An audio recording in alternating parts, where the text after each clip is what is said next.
Yes, everybody, Russ and the West Ham Network. Hope you are all safe and well. The teams are down the bottom. It's Fabianski, Sufal, Tito Kira, Angelo Bonner, Aged, Emerson, Rice, Suchek, Downs, Bowen, and Antonio. Actually, I think I've called it. I'm going to put it up on the screen in a bit more detail so you can see how it all sets itself up. But the good news is that now Aged is back in the side. The good news is that Flynn Downs gets a run out as well, which is fantastic for him, and also for us because we've been calling for a Flynn start for a while. So it's great to see him in there as well. It's great news that Hegard is back in as well. Let me just download the team sheets. You can see it, so we can put that on quickly. Come on, Russ. I want you to get there as soon as we had it, as soon as it was out. Let me bring that all up so we've got it all for you. Let's just save that image. On the bench, we've got 1, 2, 3, 4, 5, 6, 7, 8. We've got 9. We've got 9 on the bench. And we've only got 1 goalkeeper.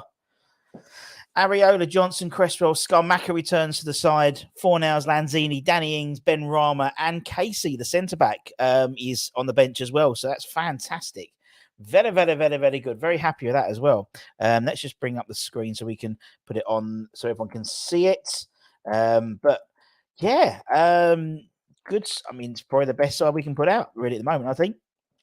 I think you'd agree with that with me. We'll see. We've got the chat in a minute. That's the side that starts turn up today for us. Let's just get some comments. United, mega please. On reckons. There you see, Mrs. Budham Flo. Actually, no. Can I do this? Does that work? No, this way. Yeah, that'll do. Flo was brilliant because she knew exactly what shirt to get. Although, why am I gone a bit? Let's see if I can change the color a bit. I've gone a bit blue. I've gone all blue. What's going on there? Sorry, wait, let me see if I can figure it out a bit. Anyway, I don't know what's going on there. I look very blue. Let me try plugging some of this stuff back in again. I don't really like that. I don't like that at all. Give me 2 secs. We'll get this all sorted. Before kick off. Is that the what's the run? I'm just going to switch this off. I'm going to disappear, but I'm still here in the background. I'm still here. Don't worry. I'm still here in the background. I'm still here. Let me give it a good old blow. Let's plug it back in and see what happens. Let's see what happens when I plug it back in. And I start my camera again. Oh dear, what's going on? Why has my camera decided it's going to stop working just before kickoff? Oh dear. Anyway, I hope everybody's safe and well. I'm just trying to sort out my camera. For some reason, it's not working. I don't know why it's not working. Oh dear, why is it gone all funny? It just went all blue then, didn't it? Anyway, there's the team, so you can keep abreast of the situation while I try and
Hello, I'm on the phone. I don't know what's going on. I don't know what's going on, but give us 2 seconds. I'm just sorting out just to restart my computer. I have no idea what's going on at all. So, Paul, I'll get back to you in 2 seconds. I'm just restarting the computer. Don't know what happened there. But anyway, let me just do this. Just to prove that I'm still here. I haven't pissed off anywhere. I haven't gone anywhere. Anyway, give us 2 seconds. We'll sort this all out, and I can put myself back in, and then we can see. Great team. Look at that team. Look at that team. Flynn Downs. Flynn Downs back in the side. What's what we things we love to see. Flynn Downs back in the side. Starting. Is he his first Premier League start for us? I don't know. It might be first or second one. Something like that. Anyway, let's have a look. Right. Let's wait and see what happens. See if my computer says it wants to work. Otherwise, I'm going to have to do it upstairs in the front room. Let's have a look. Is it found my my camera? Hang on, it's thinking about it. Oh, I think we're okay. I think we're okay. I think we're going to go back. I think we're going to go back. Let me get out of this one.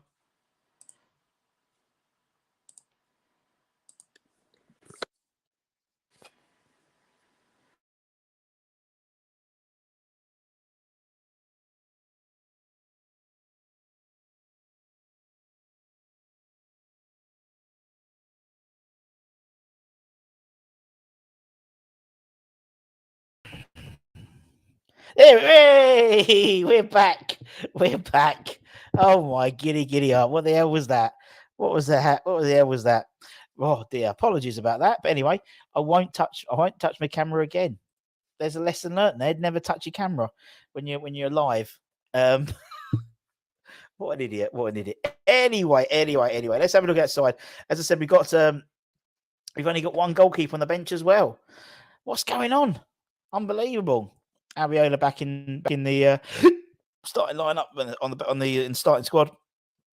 Obviously, he's been out for a while. There was someone who mentioned that there were some rumours that what's his face, Fabianski had a virus, but doesn't seem to have manifested itself, or maybe he's doing a Declan Rice rather than Aaron Cresswell, who is back in the squad as well today, which is great to see. Let's get a few comments. Let's get some comments. Happy. I didn't tell you about this. So it's the first time ever Mrs. Bud and Flo got me a Valentine's present. First time ever. So that was nice. I'm not sure about Suchek. No, I think ADHD gamer. I think for me that's a what's that? For me that's a good. I think it's a good shout. I think Tommy Suchek's been. Do I touch? No. Tommy Suchek's been doing all right.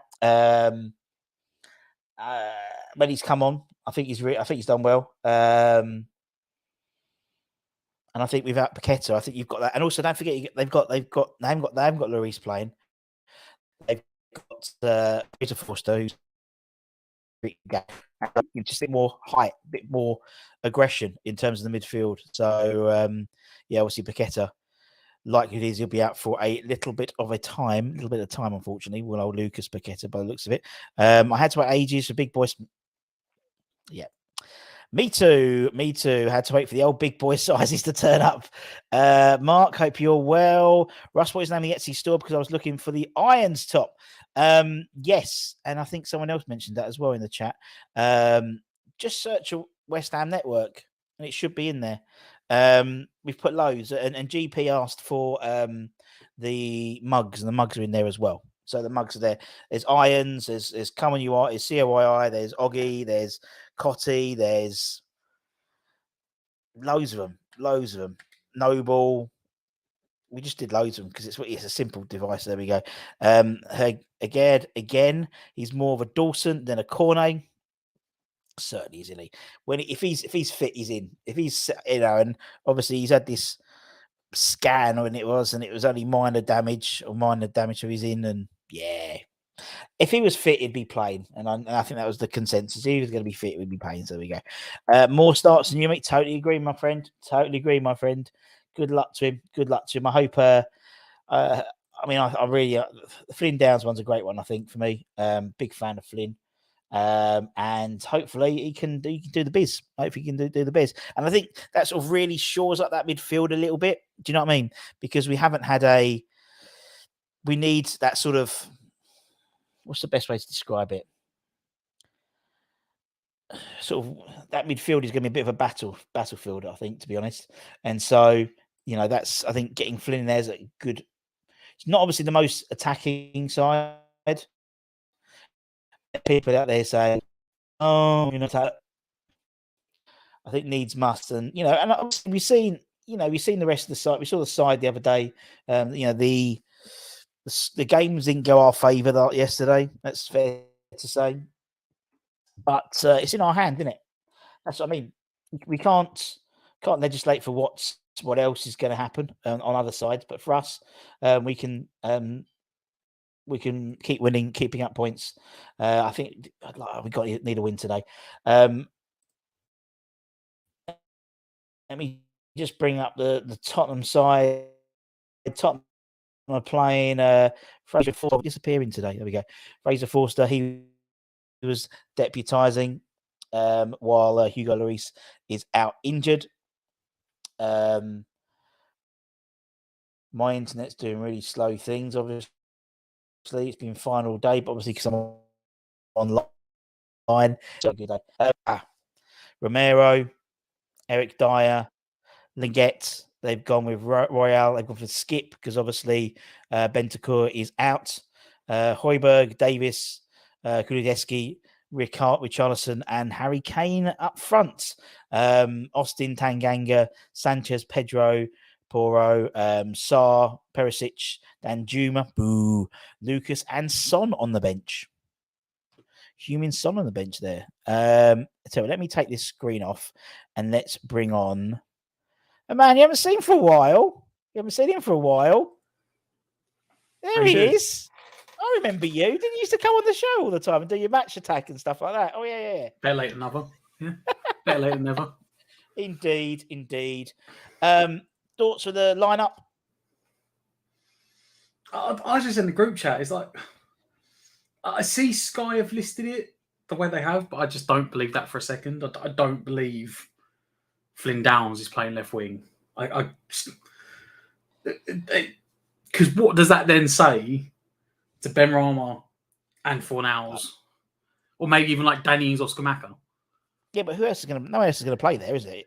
So out of that side, for me, I think it's a tight midfield. I think it's a 3-man midfield. Yeah, exactly, and 2 up front. Well, 2 all over the place. But that's what I think is going to happen. Yeah, they won't play. They've only just what they've done is they just put. I mean, I've only got that graphic anyway, so I couldn't be bothered to put the 3 in the midfield. But it's 3 midfield basically, and Emerson will be pushing up. For me, it's like typical Moyes. We've gone away to, like you say, one of the big 6, and he's like already conceding that we're not going to be as attacking as we normally are. Like, that is the way we've been playing at the moment. That is the tactic with 10, 15 minutes to go when he wants to shore the team up. It's like Everton, that was like 15 minutes to go. I think Chelsea, that was like 10 minutes to go when he's like, I don't want, like, that's the I don't want to lose what I've got formation, where he takes off one of the attacking 3 and bulks out that midfield. But Benrahma was shit last week. He was, but you've got Danny Ings on the bench. Why not chuck Antonio out on the wing? But he's never. We signed him as a left winger. Matt, he hasn't done it for 7. He's been playing. He hasn't done it for years in terms of left wing. He ain't gonna do it every week. He does it every week. He runs out there anyway. He ain't gonna. He ain't gonna do it. That's what I'm saying. He's yeah. But like I said, also, like, we know how much he likes the defensive work of Fornals. That was quite surprising for me. Like, I'll admit, I actually thought Benny was in his attacking output last week quite poor. He didn't do bad defensively, like his tracking back and stuff, but his attacking output was quite poor. And you're like, well, if you're only going to get the defensive output, then maybe you would go for more of a Fornals, in that he's got a better work rate and he doesn't give the ball away as much going forward. Yeah. So the fact that he's not there, that just tells me that he is a 3-man midfield against, he had the opportunity, Moyes, to basically match up formations, because that is the way Tottenham play, is the 3-4-3, 3-5-3-2, whatever, 5-2-3, It's 3 centre-backs, wing-backs, 2 in midfield, and 3 out front. That is the way Tottenham play. So you could have literally gone, well, let's go man for man. And instead, Moyes has gone, And I don't like this formation. Like, for me, it never works. Because straight away, I'm already telling you, we're going to have a horrible game on the wings. Because no one drifts out, right? We did this against, way back at the start of the season, done this away at Stamford Bridge when we were winning. And Moyes took someone off and was like, right, we're going to go 5 at the back. And it was like 3 in midfield. And all of a sudden, no one's tracking back on the wings. So for until Moyes, we may get lucky. They may not exploit it. Or until Moyes works out and goes, no one. That's the point of the wing backs, is that you've got the wing backs and then you have those front 3. And the front 3, whether it's Benrahma and Bowen, or it could have been Fornals and Bowen, they track back. So when you're in defence, it becomes 5 at the back, 4 in the midfield. You've now sacrificed that you're not going to do that. You're just going to go, we're going to have a very deep flat back 5 and a 3-man protection in front of it. And then we're basically going to try and leave Bowen and Antonio against their front 3 and hope that the 2 of them can cause their back 3 enough problems on the counter-attack. But no one's going to go out and help. So the only way it does work is the fact we've got Kira and Aguerd. So you've got pace. Does that mean wing backs? Does that mean that with Downs playing in that sort of midfield 3, does that mean Deck can push forward a little bit more? Because at the moment, you want to think that Downs is going to be the one sitting, and then you've got Rice and Souček. But I'm pretty sure against Chelsea, we finished with that 3 in the midfield, and it was still Rice was the one sitting, and Souček and Downs were either side of him. Can't remember. Which makes no sense, because don't get me wrong, I actually really like Downs, but Downs has quite openly admitted himself that he's not one to get up the pitch. Like, he's not. That's not his he's job. Not one to push higher up. So in which case, why would you have anyone but Downs at the bottom of the triangle? You'd have Rice, you'd have Downs sitting there because he doesn't like getting forward. He's not one he's not a Frank Lampard. He's not a Steven Gerrard. He's not one that's going to be making it out of the box. It was way back at the start of the season. The Europa League qualifiers, he done it once, got on his left foot and shanked it into the crowd. And after the game of commentary, he laughed that he got that up the pitch. He got a nosebleed. Yeah. So just let him see it. But when they came on last week, he didn't. It was Rice sitting and Souček and Downs. It's like Moyes. We've seen it back earlier in the season when Paqueta was out, and we had those 3, and he played Downs as a number 10. It's just, you're right. I'd honestly rather play Souček as a number 10.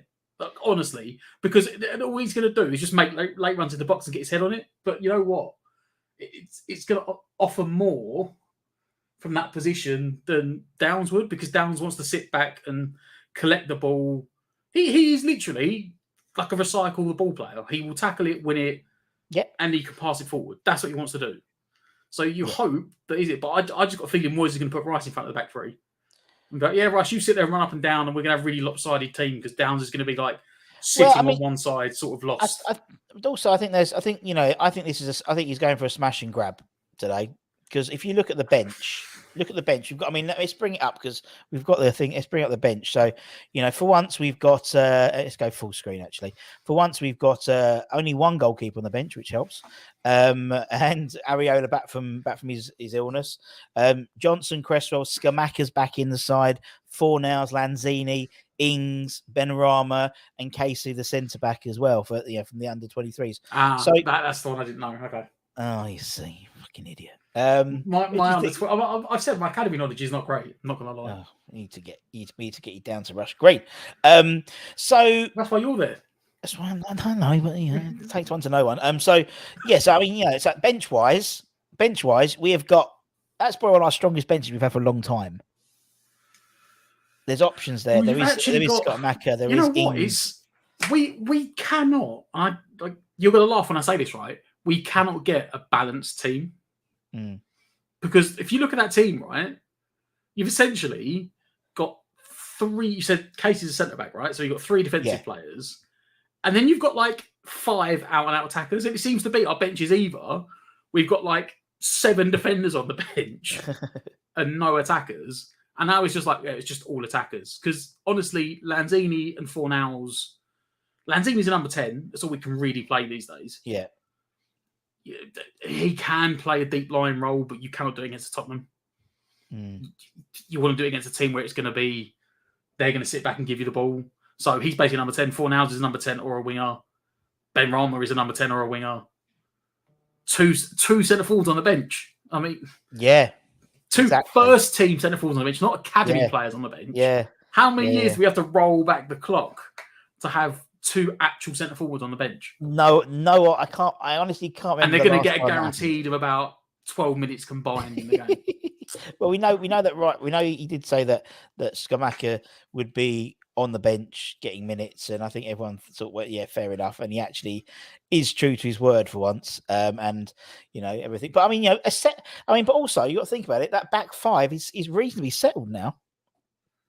As well, and I think that's a huge, and the goalkeeper as well. I know you're not a Fabianski fan, but there's that back six now, including the goalkeeper, has played together for the last 3 games, 2-3 games, something like that now. Yeah, last couple of games, since we've had this upturn, so that's not a bad side. And in terms of Spurs, that's how they're lined up. They really are. Which is, like I said, this is what confused me about not matching up against them. Yeah. But I mean, their assumption was Kane and Son would play. Son's on the bench. Which is a strange one. Someone needs words. Someone needs words. Obviously, we know fantastic for West Ham. And to be fair, Matt, you see what he knows that Bentancur's out. He knows that Basuma's out. So actually, by padding that midfield and really dominating that midfield by bringing another central midfielder in, they're up against Skip and Højbjerg now. Do you know what I mean? And didn't have a bad game in midweek. Yeah, but he's no Bentancur. Is he? He's no Bentancur. No. I think in midweek he played Skip and Sarr, who's on the bench. Yeah. And they may not be the best, but what it did give them was lots of energy and lots of high pressing. Yeah. If I was them, I would have not played Dyer. Probably would have taken Dyer out of the firing line. He's been absolutely shocking recently. He has been. I think he was directly at fault for like 2 or 3 of Leicester's goals last week. Yeah. Like, just I don't know how you describe what he was doing in his defensive positioning, but Son, that is the one that really, really baffled me. Yeah, because I don't care whether he's in form or not. Nah, you play him. Yeah, you know that rule in football where players just love playing against certain teams. Yeah, and against West Ham, Son could be anonymous for fucking 89 minutes. Yeah, and he'll pull out a worldie and score. Yeah. Like, you just wouldn't stop him unless their ploy is, well, actually, you know what, Kulusevski needs some minutes. Let's play Kulusevski, and then with 20 minutes to go, and West Ham think they might get something out of it. We'll bring Son and Lucas as well. Obviously the pace of Lucas as well. So yeah, no, he's. I think it's going to be one of those things where I think we'll be sort of lulled into a full sense of security. It's okay. We've got Son's okay. We're doing all right. Shit, and then it'll be like. On they go. Yeah, I know what you mean. I suppose maybe you had to get Richarlison in at some point. Like, you had to probably. You can't. I mean, he's been playing all right, hasn't he, Richarlison as well? When he comes on, 60 million, and he comes off the bench most of the time. Yeah. I'm really funny. Tottenham a team, not Tottenham on a team. Is this It's not Daniel Levy, is it? Is it Joe Lewis? Joe Lewis, yeah. He's the owner. He's not brought this Tottenham team through the decades as a team that can afford to splash out that much money on a guy to sit on the bench. Says us who have got a £45 million striker on the bench. Yeah, but he's coming back from injury. We all know that if he was fit, he'd start. Of course, Richarlison's not injured. Richarlison, But that was always a weird signing anyway. And he was, if there's any club that Richarlison would go to, he's such a Spursy player. Do you know what I mean? A real arsey player, such a Spursy player.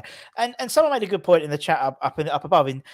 Maybe, not just the fact that, trying to dominate that midfield West Ham, but obviously the weekend results haven't been our fair mistress this weekend, Oh, yeah. Moyes already panicking. Moyes like, what the point? Maybe he has. Maybe he wants the point, and then we've got Forest next week, and it's a different side. It's a different mentality. I don't know. We don't know, Matt. That's why you and me are sat in front of a webcam. And not. And of course, don't forget, you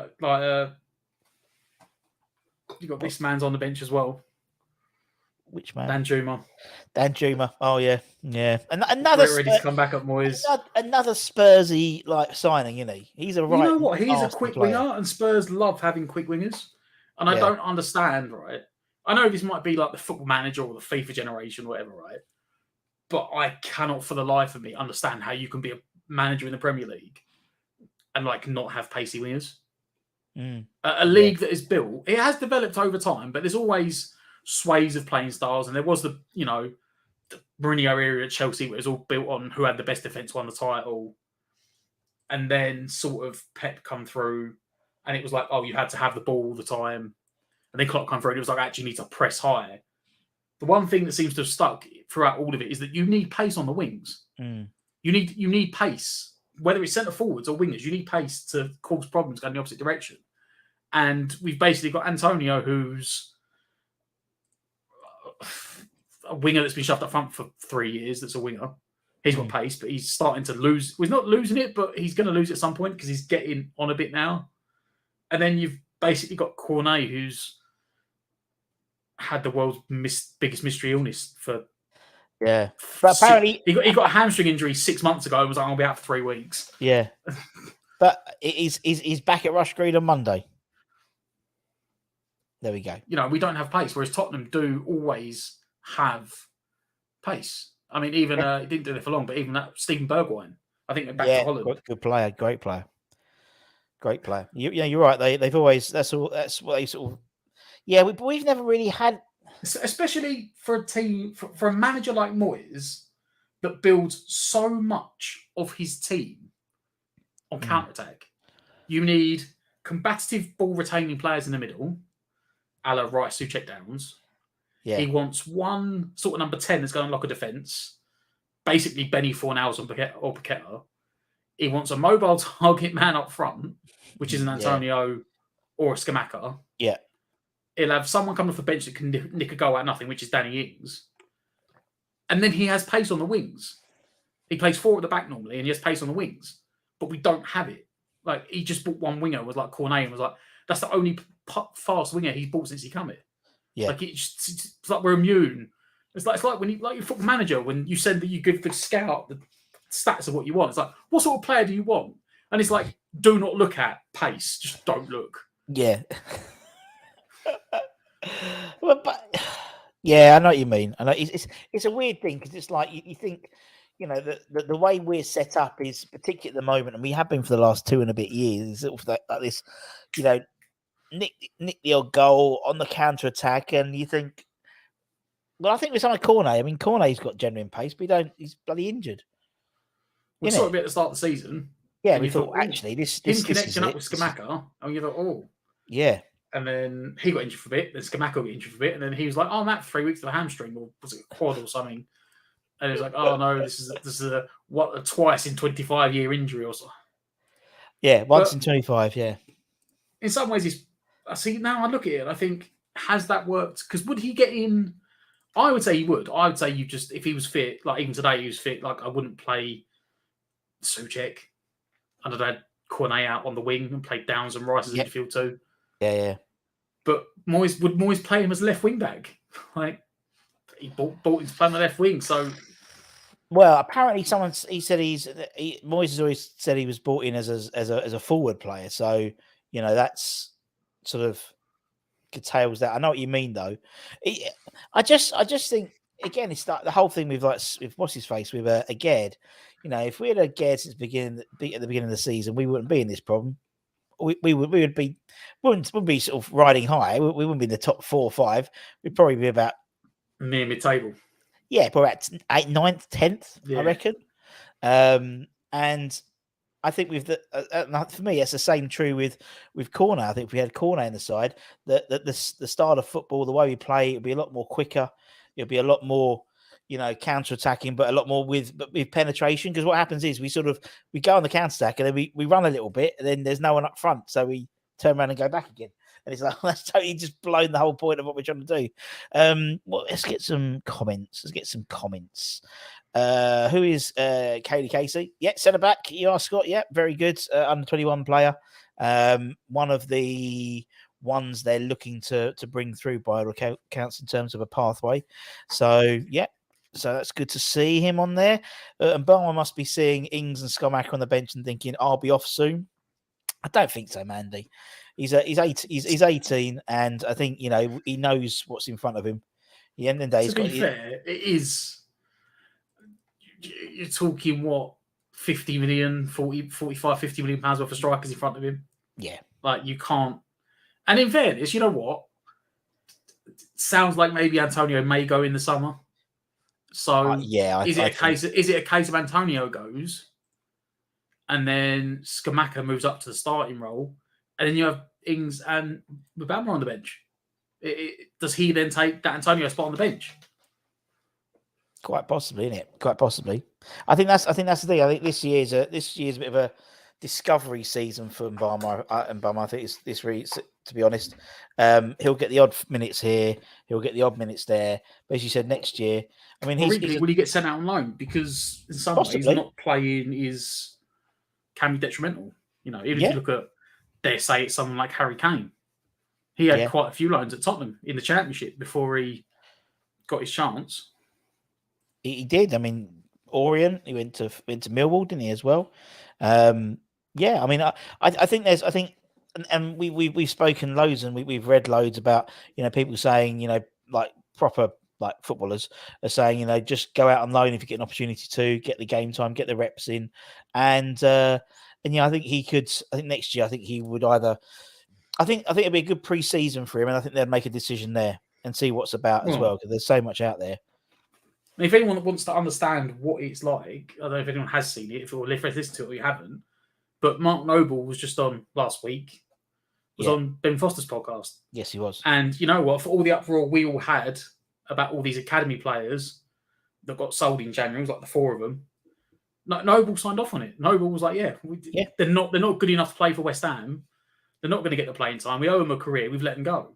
And I needed to make the space because we've got this under-18 squad that are 16 games unbeaten, quarterfinals of the FA Cup or whatever. And he's like, and they need a path of progression. And when we've got 22, 23-year-olds playing in the under-23s that aren't going to be good enough to go play in West Ham's first team, you have to let them go. So yeah. And for me, that's fair enough. And the only trouble is you won't be able to know what's going on if that's worked until 4 years' time. Yeah, really, isn't it? Because the way it's all good, isn't it? Because I mean, like people say about Josh Cullen now starting to show his thing, but he is nearly 26 now, and he has been abroad in Belgium, which are not being funny. We've played them in teams in the Europa League from Belgium. It's not the best league. Don't exactly get the best teams out of there. No. And now he's playing for Burnley, which they are playing very good football. They're top of the Championship, but it's the Championship.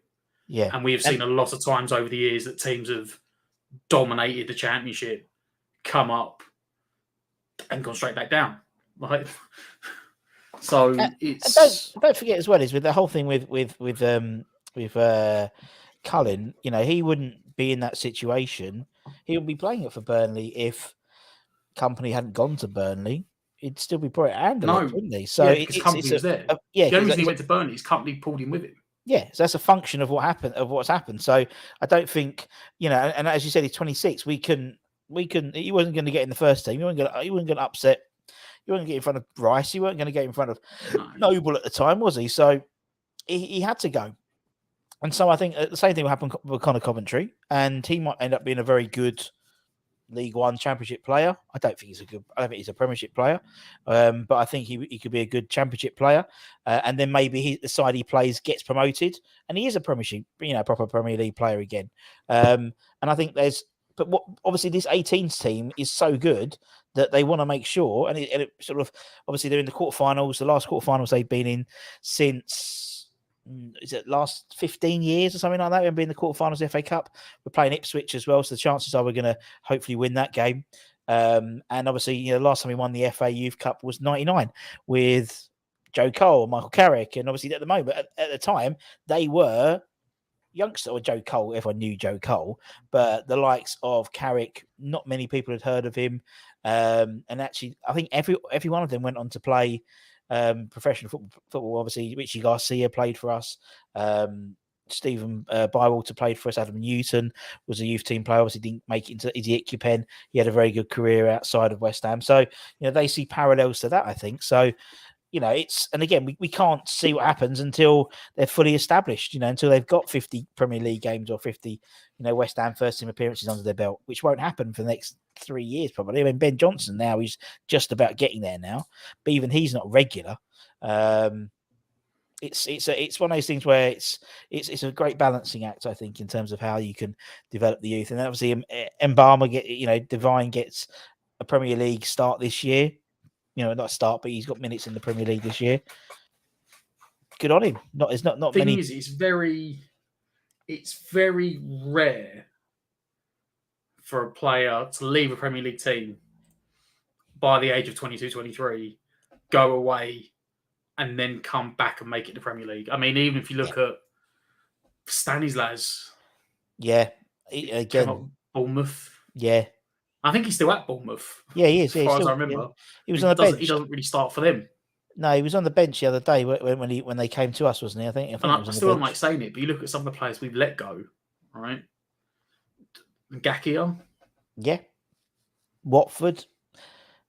The one I really hate saying because I never like to see Golden Sullivan be right, but Dejan Golner. Yeah. 19 million quid we got for him. Don't forget, what's his face as well? We had Domingos Quina. I mean, he's now at Rotherham with Connor Coventry and Jordan Hugel. So man who scored 30 league goals in like the last 5 seasons or something. Something like that. I saw someone done a random article on him the other day, and it was like since he's left West Ham, he's played for like 6 different teams, played like 150 games or something. Yeah. It works out to he gets a goal every 5 games playing in the Championship. And they were like, whatever, made Moyes think he was going to be a good signing. But I think he was never helping got to out. see them bubbles. Never got to see them bubbles. Can't wait to come out and see the bubbles. Even when we played Norwich, he wasn't on the bench, was he? He was on the bench, yeah. Yeah, he never got a chance to see the bubbles. Bless him. Oh, poor Jordan Hugel. Charlie Wall should be gutted. Big fan of Big George, he was. Stanislas now make you feel old. Stanislas now 33, according to Peter. Wow. Where's that indeed? Where has that time gone? Jesus, 33. You say that, right? He doesn't start, but you think like, as I said, he spent most of his career in the Championship. Yeah, he did. Yeah. It was only how long ago Bournemouth came up the first time? 5-6 years, something like that. Yeah. So he didn't really get back into the Premier League until he was 27, and even then he wasn't never really a starting player. And you think that he's basically a year younger than Noble. That's mental, isn't it? And Noble spent, barring 1 season, his career in the Premier League. And say what you want about Mr. West Ham and he's da-da-da. The Premier League is rather brutal. If you're not good enough, you don't play. And he played under 10 different managers. Yeah, that's what I mean. Played for every single one of them. But consistently, not like not just like because or get like the odd appearance here. He was a mainstay in all of those sides. No, I totally agree. Matt, at the end of the day, these young go on, carry on, mate. Go on. Just on that, I was watching that Ben Foster. I watched it the other day, and he made a joke. Foster was like, he's like, oh, you played, is it 9 managers in 16-year career or something? And Noble was like, actually, it was 10 because Kevin Keane. He's like, all right.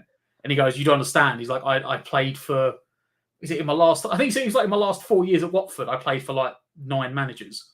Yeah, he would have done, wouldn't he? Yeah. Or 7 managers or something. You only played for 9 in your career, 15-year career. Oh, I love it. Yeah, no, he must have done. Yeah, Jesus. Here we go. I love it. I haven't read it yet, but at the end of the day, so that's a good start. Ooh. These youngsters need to see either first team that will go out to the Championship Club. Moyes didn't even want to start Rooney when he was at Everton. Well, that's what Rooney reckons, wasn't it? That's what he reckons at that interview. But yeah. Yeah, but then he also said that he was training with the first team all the time, and everyone knew about him, and always put him into the first team. Yeah, so Moyes brought you into the first team. Moyes knew about you. No, it's one of those things. It's one of those things. I think you need to listen to the whole interview because the bits that get clipped always always people go, "Oh, Moyes," rah, rah, rah. But actually, yeah, he was brought in and he was fast tracked into the first team at such a young age that he didn't want him to basically do what he did to Mipo de Becker and basically ruin his fucking career by playing him and starting him against Man United and take him straight off. And basically, his career's fucked now. No, that was he come off the bench and then got subbed off. He come off the bench for like 20 minutes and then got subbed off again. Yeah. Exactly. So you could say, poor fucker. You don't want to get him in a situation that you get him like that and that's it. His career's done. Because I would like to give Moyes praise for. Wait, Tim, I want to put you on full screen. You're going to give Moyes some praise. I am. Go on, Matt. I'm going to give Moyes praise because he actually put a kid on the bench this week. Yeah. And we said it last week. I think last week we only had 8 subs and 2 of them were goalkeepers. Now, admittedly, it was the 2 kids. But it's like, what's the point in having an empty space? If you've got a 9-man bench, you might as well fill it. Because exactly for this comment, kids need to be exposed to the first team football. Yeah. So even if you put a kid like Casey today, I have no doubts that the chances of him playing are almost zero. Yeah. Because even if we did have some sort of defence, or Ben Johnson will go there. Exactly. Or even like Rice will step in but he's in and around the first team. He's been involved in the first team day. Because even just that, like Foster speak about, like just the pressure of that. Just because he was like, you can go play non-league. And he was like, sometimes it was quite good because you're so close, you can hear the shouting more. It makes you learn to concentrate more. But that is a thing on its own. Actually, the mental capacity of dealing with, I'm sitting in a stadium in front of how many thousand people and I've got to concentrate on my game and play.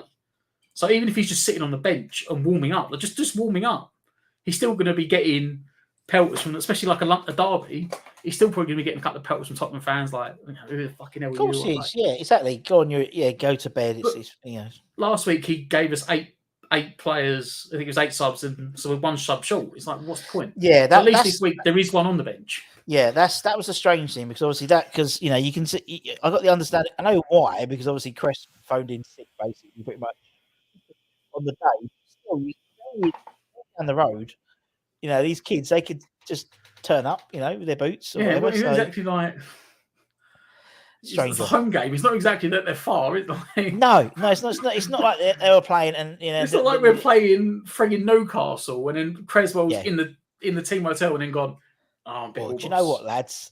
But surely even if that's I had a dodgy Ruby yesterday, so even if that's the case, you always turn up with extra players, like 1 or 2 in the Matchday squad. I remember interviewing like the likes of Jack Collison and people like that, and before they got their first like in the squad, they were regularly in the sort of the pre-squad, so to speak. Yeah, and then they'd make the 20-man squad or whatever at the time. But Yes. What's Frano said? I like the team he put down to do some magic on this. Maybe Frano, maybe. For those of you, I'll put it on scrolling on the bottom. I'm sure you've seen it on the side anyway. Where is it? Where are we? There we go. There's a starting lineup. Skyfalls have now changed their mind. I've just seen it on TV. They have now agreed that it is a 3-man midfield. Down isn't playing left wing. No, because of course he's not. No, because he's not a winger. But then I always used to have him because I think he used to have me bloody play Guerd left wing. What was it? I used to put BBC always ended up putting Craig Dawson right back when he used to play for us, and it was just because it was like they just threw it into the. Soufal was playing centre back and Dawson's out of right back. You're like, no. Yeah. No. For anyone who wants to see it, let's just bring up the teams. That's the Spurs team: Forster, Romero, Dyer, Leggett, Royale. I'm kind of upset, but not surprised that Pedro Porro's on the bench. Their new £40 million right back from was it Lisbon? Lisbon, yeah, Sporting Lisbon. But apparently had an absolute Woodgate for Real Madrid level of debut against Leicester last week. And I thought, maybe we can get Bowen or Antonio or Benrahma can run at him. And no. Although he's not exactly much better at times. No. He's good going forward, Emerson Royale, but defensively, bit suspect, isn't he? Yeah. They've got Skip, Højbjerg, Davis, Kulusevski, and Richarlison and Harry Kane. Never heard of him. And on the bench, Austin Tanganga, Sanchez, Pedro Porre, as we said, Sarr, Perisic, Dan Juma, Boo, Lucas, and Heung-min Son. And then obviously that's our side across the bottom. On the bench, just so you can see at the bottom, we take off that. Areola, Johnson, Cresswell, Scaramacca, who's back from his knees injection thingamajigs.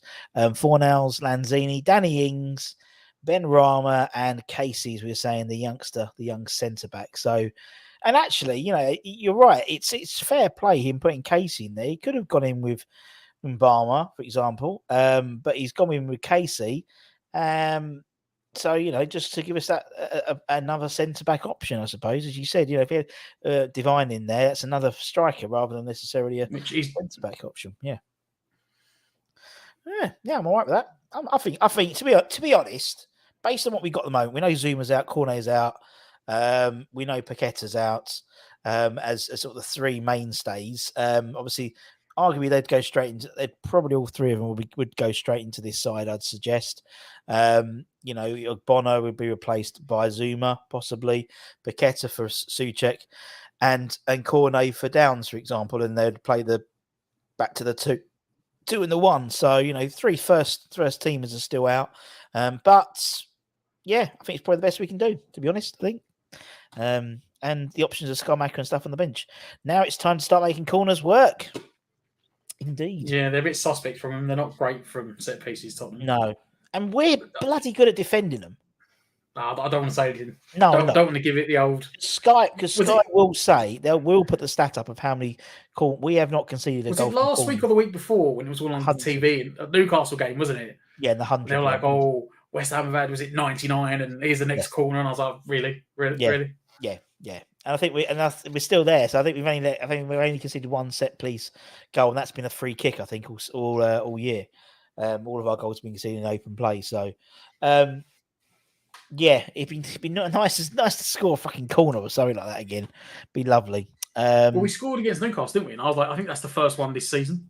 Yeah, it must have been. Yeah, and it wasn't even. And shock horror, it wasn't a ball to the near post. No, it was a ball that went to the back post. And that's the thing. I still don't think they figured out who's the best corner takers and stuff. Because obviously Deck's been taking the corners the last couple of games. For me, at the moment it's got to be Deck. I would when Paqueta comes back. I don't understand how it wouldn't be him. No. If he's your best ball player, surely he's got the best technique. He should be the one taking them. You'd think so, wouldn't you?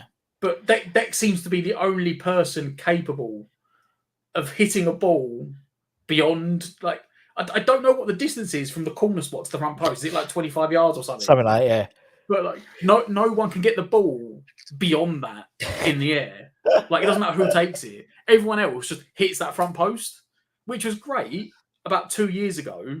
Yeah. When we had all the big lumps and we just put everyone, you had Souček, Dawson, Ogbonna, Rice, Antonio. You had Antonio pinning the goalkeeper, and you had like them four just steaming in, all running at the near post, and someone got the hell in it. But everyone's worked it out now, so they just like all box up the near post, and we just go, I don't know, something might happen, just stick it in there.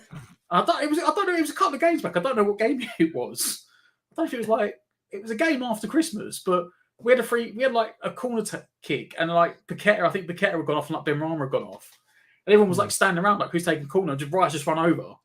I was like, why is Rice taking it? But then he actually like made the penalty spot, and I was like, I can't really he's got the height. He should be one of our aerial threats in the box. But if he's actually going to beat the first man and hit the penalty spot and the back post, he's going to have to take it because apparently no one else is good enough. Strange, isn't it? I mean, it seems that Deck is the go-to man for everything at the moment. It's like it's almost like it's almost like that kid at school who just he was like the captain of the football team, the captain of the rugby team, he was captain of the athletics team, and that's sort of like Deck seems. I think he's taken on too much responsibility. I know he's the captain. Do you remember Euro 2016? Yeah, Roy Hodgson. Yeah, when he put Harry Kane on everything. Harry Kane scored like one free kick for Tottenham or something. It went through the wall, and Hodgson was like, "That's it." Harry Kane's on everything, and like every free kick he hit just went straight into the wall, and like every corner was absolutely awful. and you're like, but that's not his job. He's a centre forward. He should be in the box scoring them. Yeah, I remember. Yeah. That's what I just think when I see Rice taking it. At least Rice is actually putting good balls in. So I'm like, you can kind of accept it. But he's still like, begrudging. At least he's actually putting good balls in. But it's like, say Skamaka comes off the bench and they're like, oh, yeah, put Skamaka on the corners. Like, you want him in the box. So you don't, I don't understand. If we have Benrahma and Bowen and Soufal and Emerson, you've got guys that's job is to get wide and put balls in the box. Like, how are they not taking set pieces? It's a really weird. The whole thing's strange. I think because as you said, last year, apart from Dulce, everyone else is still there, and the likes of Bowen was taking the corners and stuff like that, but it just lost his left foot. That's what it looks like. Just completely lost it, and I don't know why. I always joke about we need to take like a corner taker. Yeah. But like legitimately, they may need to ring up Big Sam and give him some money. Just be like, do you want to join a little part-time job as our set piece coach? No one's ringing you. Like if anyone comes back in and offers you the manager's job somewhere, you can go. But in the meantime, while you're not doing any work, do you fancy just coming in like 2 days a week as a 1 day a week as a set piece consultant? Just giving us some hand. Although I tell you what they were doing recently, they're putting old Vlad on the old long throws. Did you see that last couple of games? It's better than nothing. Like with things Antonio. The amount of times I see us have to take a throw, we throw it short, and we don't know what to do with it. Yeah. Like even at Man City, sometimes I see them like the other day, they took a throw in and they just threw it back. Like Walker took it, threw it at someone. The guy just controlled it and he just volleyed it up the pitch. And I'm like, well, it's something. But the amount of times we just throw it and either the return goes straight out of play.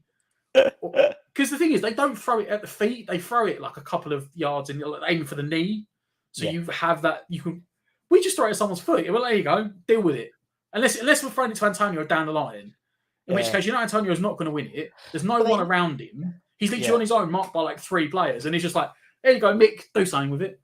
They always seem it's always funny with corner with throw-ons because it's like I hate the fact that they feel like they have to throw it down the line, and it's like for me it's just it's about keeping possession. Right, I understand there is times to do it. I understand it, right?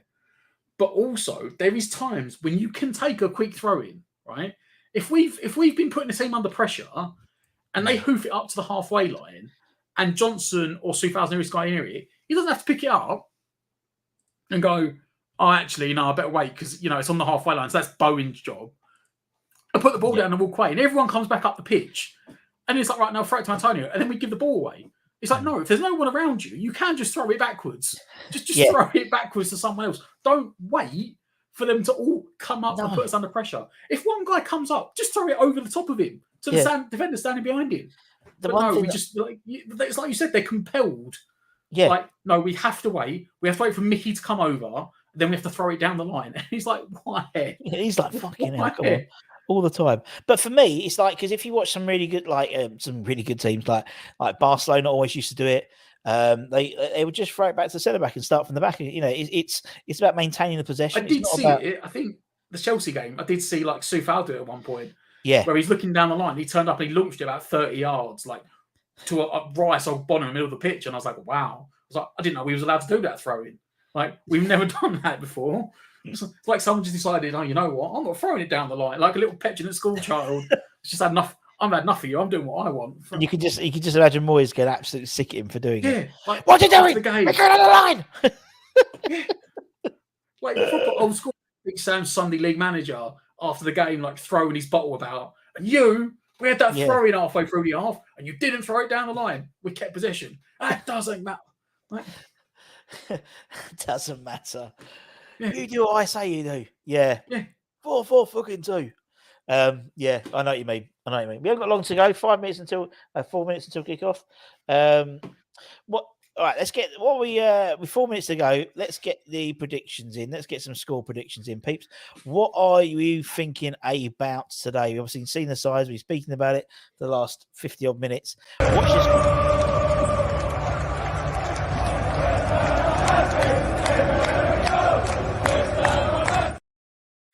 Go on then, Matt. What are you saying? Come on. Desmond. I think the way Moyes is set up to take a point. Yeah. And I do think there'll be goals in it. So. Yeah. I think a draw. I do think it's gonna be a draw. I'll be honest. I think it's gonna be a good draw, but I think it's gonna be a draw. I think it'll be like 1-1 or well, you said 2-2. I'll say 1-1 then. Josh has gone for 2-1 to West Ham or to Spurs. Let us know, Joshua. Mikey's done it the right way around. 4-2. Matt's gone for a 4-0 win with an Ings hat trick and Bowen. That'd be impressive because Ings are probably off the bench. Off the bench with 20 minutes to go. Fair play. Or is he saying that Mickey's going to pull his hamstring in the first 4 minutes and they're like, Smack is not ready for Smack's not that fit. Or he's going to do an Ings. He's going to do an Ings and get injured within 30 seconds of coming on the pitch. Daniel's gone for 2-1, 2-1, 2 up, 2 downs, 2-1. Frano, we're going to beat them. 2-0, Bowen and Ings, second half. Downs man of the match. Joshua went for 2-1 West Ham. The teams are just coming out. There's a kid, one of the Tottenham mascots is as big. Or Skip? He's as big as Skip. I just double glanced at it. I was like, wait, I think it's Skip. Harry Kane. How could you do that, right? How? Surely, someone in that Tottenham dressing room is wetting themselves laughing right now because they fully set it up. There's a big thing. It says Harry. Oh, well done, Harry Kane. Yeah. Well, technically, you're not even the top goal scorer because Tottenham don't include Jimmy Greaves' Charity Shield goals. Yeah, so I think he needs to get another 2 goals. It's only not a lot, exactly. It's only a couple of goals. Yeah, right? But still. Which he will get. Let's be honest, he will get. It's not proper, is it? But it's like anyway. John went 3-2. Stephen for this one. Yeah, of course he will. That, do you know, if that was me, you want, the guy scores goals. Yeah, he scores goals, and actually, fair play. He's scored a lot of goals, and he's got that nice little tifo thing. Fair play. We were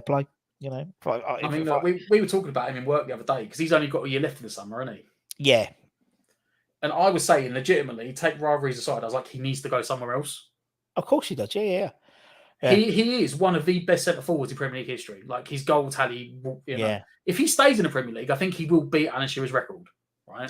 Yes. And I don't know if it'll be beaten again because a lot of players don't stay that long anymore. Like they're already saying, didn't they, when Man City signed Haaland, he's going to come for 3-4 years and then we'll go to Real Madrid or something. Yeah. But Kane, if he wants to win something, he needs to go somewhere else. Yeah, if he wants to win he may get a League Cup or a Europa League or an FA Cup at Tottenham. If he wants a Champions League or a league title, we need to go somewhere else. Yeah, or he's going to fall into that Steven Gerrard category of good player, but best players never to win the Premier League. Yeah, be one of those statistics. No, you're totally right. You're totally right. And I think there was obviously in the summer. It was him and City. It was looking at City, wasn't it? Before he got Haaland. So. I think it would be for me. I'd like. He said he's one of the best. Bayern, maybe, if he wants to go out to Germany. You think if he'd gone to a Bayern, he would have gone in the summer when what's his face, Lewandowski went to Barcelona. Man United. United always sniff, and they had fucking Weghorst again today playing. You know what I mean? So it's like they need a striker. Funny. Weghorst is not in. No. He's not in even the same bracket of conversation as Harry Kane. I'm sorry, he's not. He may have scored 2 goals off the bench in a. Sorry, mate. I just want to say, here on Sky Sports, look at the crap Photoshop of Tilo Kehrer. Just want to say that. What is that? Have they photoshopped his head on someone else's body? It literally just picked a random person body and they just stuck him on. He ain't got a neck. He's like me. He's like this. Absolutely brilliant. When you said that, I was like, wait, what? Yeah, exactly. Yeah. And even on the team sheet, it looks like his face. If you actually pay more attention to it, it looks like half the players they've put Aguerd looks a bit weird, Ogbonna looks a bit weird. Fabianski looks like a T-Rex. Ogbonna looks like he was from Strictly Come Dancing pose or RuPaul's. A lot of them look like they've basically had they've got a template of a West Ham shirt. Yeah. And then they've photoshopped everyone's heads onto the picture. So I say, if you looked at Fabianski's picture, Fabianski's neck was about up here, and then it had his head, and I was like, obviously no Antonio Conte on the bench for Spurs. He's in. Oh, he's had Milan. Yeah, he did. He had a his gallbladder removed a couple of weeks ago, and he said they had to have 2 weeks rest, and he was in the dugout the following weekend. And then when he came to Milan, when they played Spurs, he then had his post-op check, and they basically said, "You need to stay at home. It's not healing properly." No. They probably turned around and said to him, "We've done the surgery. You need to stay home for a few weeks." Yes, and he was like, "I'm only a manager. Yeah. Exactly. I can go back to training. It doesn't matter." And he's gone to the checkup, and they go, "We told you." Like, old man thing, isn't it? Like, no, I'm fine. I'm all right. His leg falling off. It's not healing because you haven't rested. Yes, gallbladder. It's only a flesh wound. Nah, it's all right. It's all right. So about 30 seconds gone. West Ham haven't conceded, so it's a lot better than the last couple of games in recent times. We did have the ball near Tottenham's goal, and then it was a handball, but press from Sufa, and West Ham got the ball back. Nice. Bowen for shot. Oh, unlucky. Outside the box. Jared Bowen slashing with left foot. That wasn't that bad. Chance in 53 seconds. Ball came across. Little dink inside from Souček. Making his deeper run, like further forward runs. Pulled it across the box. Bowen on the volley. Always drag it wide. It's always going wide. Easy could have. Yeah. Good start though. Positive. And it does look at the moment like Deck. I said Deck is going to be the further sitting back. Cool. I think of course he will. To be honest, I really just think they're shitting themselves about getting nothing out of this game. To be honest, that's my view. Bryce, Downs and Souček both sitting over on this right hand side at the moment. Well, if that, I mean, to be honest, Bowen is on the left hand side. Sorry, Downs. Yeah, well, I think Antonio and Bowen should be a front two. But I don't really know what. I suppose the whole midfield's pressed up now. Yeah. Maybe midfield three just rotate round a bit. Because at the moment, Downs is now playing right mid. Right. But then I don't mind that if it means that Bowen is actually on his natural foot as well. Done well there, Antonio, to pick it off of Harry Kane. No, I'll be honest. He's lucky there to get the free kick, Antonio. Yeah. He started dribbling out, done as usual. He won the ball back, didn't play it off quickly, dribbled out into no man's land, was surrounded by three players, and he basically left the ball behind. Kulusevski trying to nick it off him, sort of bumbled into him. And I thought, what? It would not have surprised me if the ref had just gone, play on. Yeah. Because the ball wasn't... I wouldn't declare it in a place where you'd had possession. It was like almost 3-4 yards away from Antonio. Ball whipped in. Aguero wins the first header. Højbjerg puts it out for a corner. Yeah, out for a corner. Calls West Ham. Come on, you Lions. Calling for something. I'm not sure what. I have to see a replay. Clever ball. Played to the back post. Aguero heads it back across the goal. Yeah. Maybe thought he was offside. If he had scored...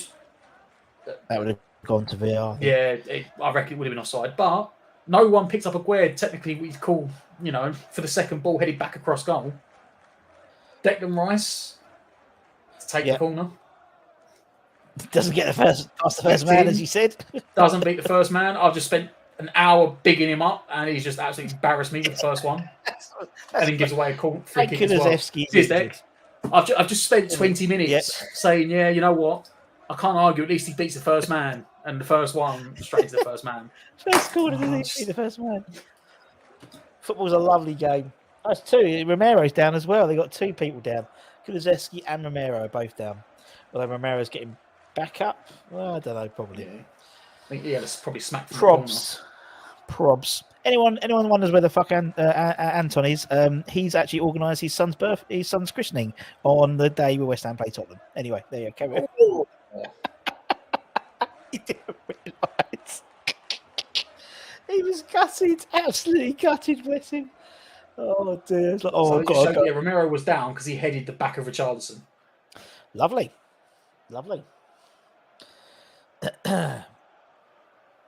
Dyer trying to play it from the back into Harry Kane, who looks to Romero, who loses it out. Emerson flicks. Oh God! Souček picks it off. Yeah, he took it off. Antonio holds it up, knocks it wide, looking for Sue foul. Corner. Souček pressure. It is another corner. Tommy Souček, I tell you. Well,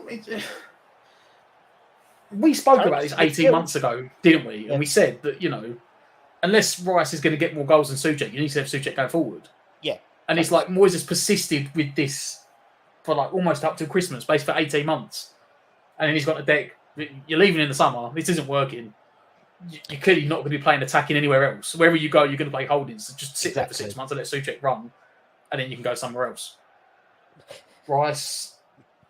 Oh my God. I'm literally 2 seconds in front, so I was just looking at your face. I could not have given a more commentator curse. Corner 2 for Declan Rice. I don't think he actually made the first man's knee, let alone their head. Anyway, balls he didn't out. Get it 3 foot off the floor. Like Ben Davies coming forward, whipped in. Aguerd knocks it out. Yeah. Højbjerg knocks it back wide to Ben Davies. Davies in behind. Soufal looking for Richarlison, who goes back to Davies again. West Ham doing sort of well to keep the pressure on. Tottenham now looking to switch it. Pressing it. Romero wide to Kulusevski into Emerson Royale. You can see West Ham really are trying to, looks like that is West Ham's thing of ploying of just packing out the midfield. Defo. Longley wide to Davis. Davis comes inside. And then dinked in. Harry Kane's about 5 yards offside and goes out for a goal kick. Well done, Ollie Skip. Or is it the mascot? I don't know. Have they just replaced him with a mascot? A bit more height in the midfield. I can't speak. I should come back and show this chance we had again right at the start of the game. Good forward run from Souček. Just first time hooked it across. Yeah. Owen on the edge of the D. Good first time hit. First time. Always going wide. And the thing is, if it's on target, it's even harder to score because he hasn't given the keeper time to set himself. But yeah. Although I was talking to a guy who does he's involved in the videos at West Ham. I was talking to him on Thursday. Yeah, Jack's thing. Oh, hang on. Let's have a quick look here. Souček nicking the ball back in the middle. Ooh. Oh, Benny Davis. Ben Davis nearly with an OG. With an OG. But yeah, he was saying that he hasn't seen, and he's been there for a few years now, and he says he hasn't seen Antonio look as sharp as he did this week in training. He said he's looking like sharp. He's like it's Spurs, he isn't needs it? to now. But it's Spurs, isn't it? I think I think Spurs. He likes scoring against Spurs. He's one of them players that Yeah. I think Gemma in the live chat on Friday said I think he's in 12 times he's played Spurs. I think he scored like 5 or 6 and 1 assist or something ridiculous like that. Yeah. But yeah, he needs it now. Obviously, Ings back and Skarmaka back. Well, this is what I was about to say. He's going to need to be sharper because all of a sudden he's not guaranteed to start. Yeah. Turning the box. Souček does very well to close out the Richarlison, but his clearance is cleared to Kulusevski. Squares him up. Emerson with a good clearance. Tottenham again. Recycle it. Kira, smart header wide to Soufal to clear. Not a bad ball from Soufal. I was unlucky in the end. Pete's asking, you put a clock on the side. We can't win it. I can't at the moment, mate, but we are working on it, I promise you, to get a clock on here. So when it's a 2-man commentary team. You need to get a stopwatch. You need to get like a stopwatch. Hang it on the wall behind you. Just put my phone up. Right between the Apari shirt and one below it. Just put like a digital clock on the wall and just start the count. I think I'll do that. Eventually. But it's ref. Ollie Skip. That is a booking. Yellow card for Ollie Skip off Antonio. 8 minutes, about 8.5 minutes gone. Whoa. It's been quite cool. And then he's just out of nowhere. Bang. I'll tell you what. I bet he's lucky. That studs up. That studs up. VAR, if they're not looking at it. No. Although I still think back in the day, you remember that under Bilic when Noble got sent off for Liverpool? Yeah. When his studs were literally facing the floor. You think about something like that and you think, how would he ever get sent off for that? And then that's just... VAR, nah. No, you're right. Although they VAR were lucky, Sabitzer today, the Man United. Oh, that was a straight. I don't understand. Yeah, that wasn't even right there. Yeah, but they reckon it's because he didn't follow through. But still, he could have just like. What do you mean he didn't follow through? Yeah. That was their reasoning. The ball's like pinged about. Yeah. Comes to Antonio. Skip's gone with his foot elevated-ish, like 45-degree angle. and he's basically crunched sort of the top of Antonio's foot and the bottom of his ankle, right? Mm. But in the Man United Leicester game this morning, lunchtime, whatever you want to call it, Sabitzer has gone studs first on the Leicester centre-back's kneecap. Like, I don't care about there wasn't a follow-through. He has gone studs first. I'm not exaggerating. It was literally, it might have been on the side of his knee. It was actually on his knee. And they are like, oh, that's a booking. It's that, you need to get that picture up. Everyone always puts up VAR. Check-in club badge. Man United decision. Yeah. Like, well, they don't like Spurs. If it was down the other end, if it was down the other way, the Leicester player would be gone. Like, it's one of them you always say, like, he'd be gone. Someone just sent me a text saying Potter's been sacked. No, that's bollocks, isn't it? They've invested far too much money. Yeah, and the people I've been speaking to, they've written off this season. Kulusevski in the league. To the back post. Emerson with a poor clearance, shot back in. Souček sticks a foot out and puts it over. Corner for Spurs. Coming up to me. I don't know if we'll see this on the camera. No, it won't pick it up. I'm saying that I've got a picture of that tackle, and I said it's literally on his kneecap. Put it in front of your face, and it might pick it up. Yeah. Look, it's literally on his kneecap. Yeah. Right? And they said, no. Corner in. Whipped in. Rice heads it up and out to the back post. West Ham let it bounce. Aguerd then fouled by Harry Kane. Took the play on, asking for handball. Handball. West Ham clear it. West Ham clear. When I say they invested too much money, I don't just mean in general, but I mean like literally to get him out of Brighton. Wasn't it like to get him and his whole team out of there was like 20 million or something? Something like yeah. Because there's no way that you're going to invest that much money. Nah, it's bollocks. And then sack him after half a season. They reckon they've cancelled training. They just reckon they've cancelled training for tomorrow because they make an announcement. But anyway, we'll see. We'll see in it. We'll see. It sounds bollocks to me. I mean, don't be wrong. I'd sack Moyes tomorrow if Pot was available. All over the top in behind Kira, Ben Davies, and he may have saved a goal kick for a throw-in. Did they? Thing is, even if you look at it now, and now they're going back for VAR and a handball. Let's have another look at it. Oh, it was a proper hand. He might give that one. Oh, that's a handball. That's a handball. That's a handball. That's definitely a handball. That's a handball. Tilo Kira. It's a pretty blatant, obvious handball. It wasn't. Yeah, it's not intentional. I don't know what he's thinking. I don't know if it's intentional. I think he's looking. I think he's putting his hand down to move it in the ball. But he's let it go. They've let it go. How have they let that one go? That was. Any Tottenham fans watching? We just said it's handball. That was more handball than Souček's one last week. Yeah, that Souček's. I was like, he is sort of falling over and whatever. No, he's not falling over. I don't know. I don't know if it's trying to say it's the same rule that his hands there, like because he's going down. But for me, no, he's not. He's standing. He's got 2 feet up. His hands. Yeah. It looks like. I think he's putting his hand down to turn. And so it looks like it's in a natural position rather than unnatural. That's what they say. It's not. Whether the hand's in an unnatural. That was... Anyway, it doesn't matter. It has been given. Antonio playing all right at the moment. Good turn from Antonio. Lovely turn. Ball out wide to Emerson. Emerson, he should have whipped it in. He didn't come outside to Rice. Rice didn't know where to go. To Kira. Wide to Downs, who's offering width. Downs back into Kira. Kira, big, deep ball looking for Emerson. Oh, that's Kulusevski. Lucky to get away with that. I think Emerson's down on the ground now. Emerson's back up. The magical, we kept the ball and unrecovered. Yeah. Amazing how that works in the Premier League, isn't it? It is. It's a miracle. The player goes down and he finds out his team's still got the ball and they get back up. I don't like to see it. I'm not being honest. I don't care if it's our player. Like Souček bounces Højbjerg off him. Come on, West Ham having a little spell on the ball here. They are, and they need to just. It's a bit of a frantic start, to be honest. They're trying to find a gap to get through Tottenham, and Tottenham, in fairness to them, aren't giving them any. West Ham end up chucking it down the line and giving it away. Aguerd's come through the back, but he's won the ball. Who's West Ham keep it back. Someone's down. Flynn Downs on the ball. Deck wants it. Deck's looking for options. Back to Downs. Downs out to Kira.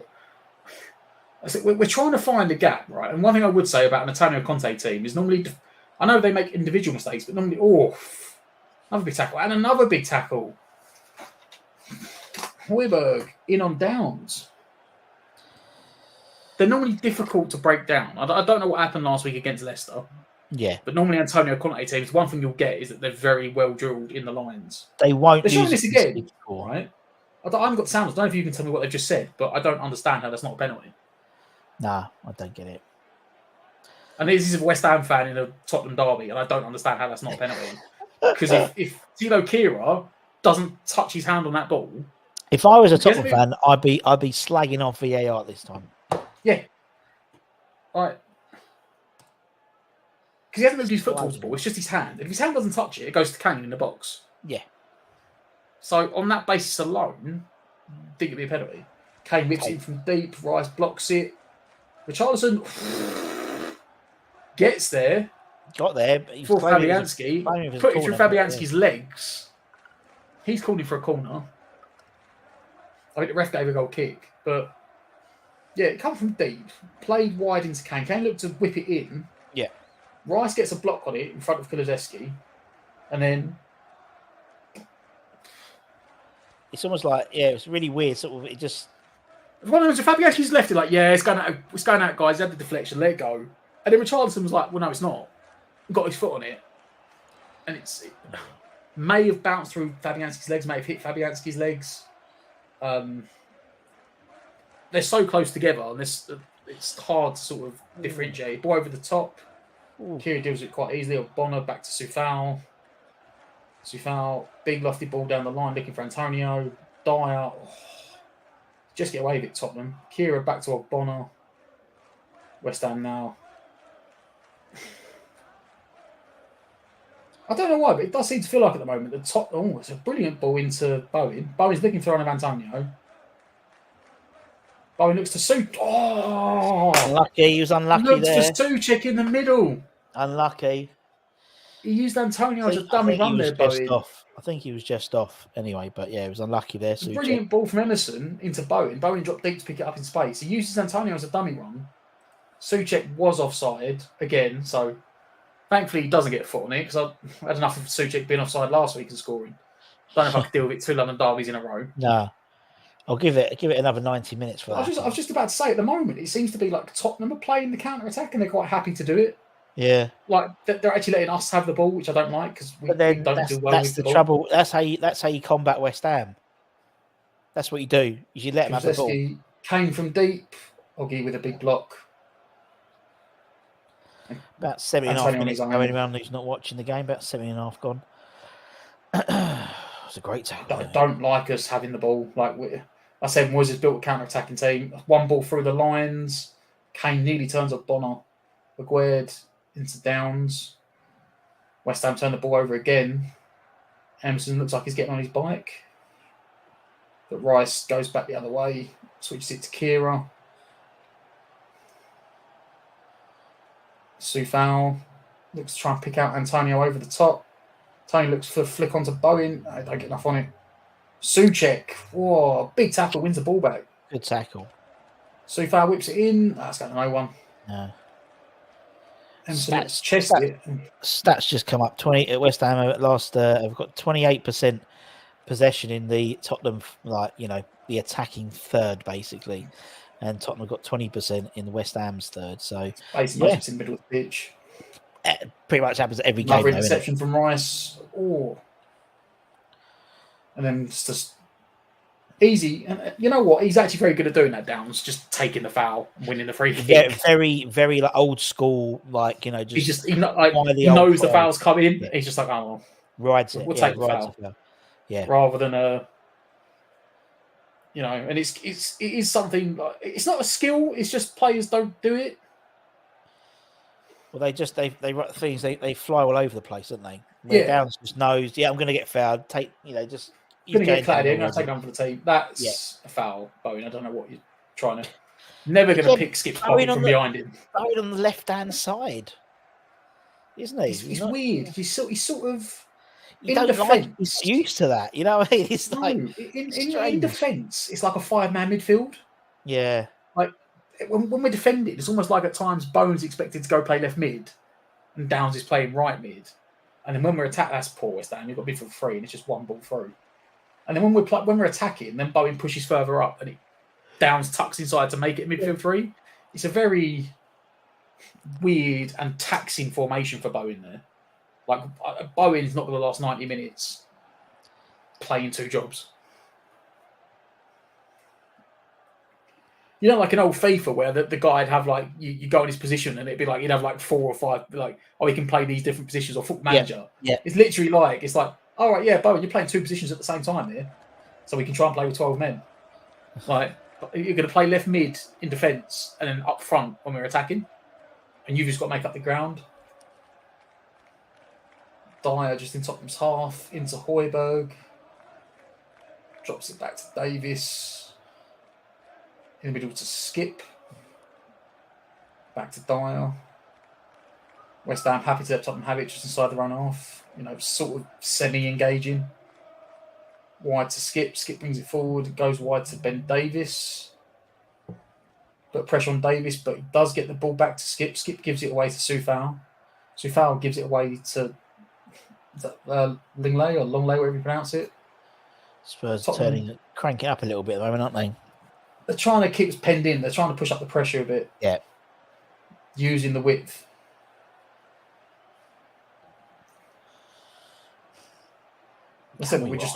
We're not engaging at all for a press. Which was fine when on the halfway line, but they're now 20 yards further forward, and we're still just we'll sit back.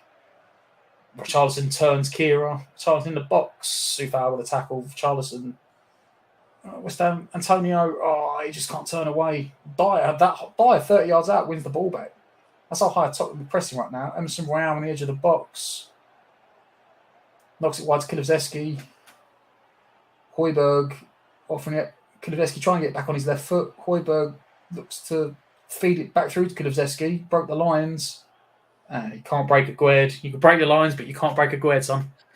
Yeah, well, Emerson looks like his nose right. And it's out for a West Ham goal kick. 22 minutes-ish gone. I've got to restart my app. Heung-min Son on the bench. Yeah, good stats. 20 starts, 1 goal, 1 game off the bench. Was that 1 game off the bench? 3 goals? 3 goals, yeah. Who was that? That was the. I do remember it. That was Forrest or something like that. That was the hat trick he scored. Yeah, something like that. Emerson feeling the back of his calf there. I thought that was an impact tackle. We didn't even get to see the foul, by the way. He went out for a goal kick. Too busy showing Heung-min Son. Too busy showing Heung-min Son on the bench, and he's panned back to Emerson on the floor, holding his calf, hobbling away. Oh my God! Did you miss the greatest tackle in the world? You missed it.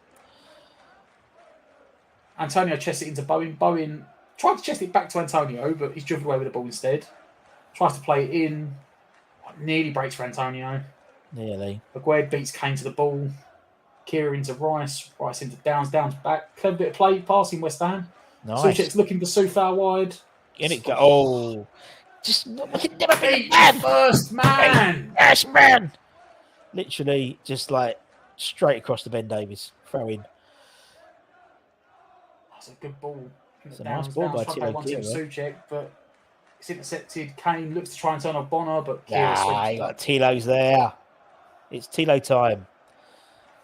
It really is a novelty that we've got 2 centre backs that have got a bit of pace about them.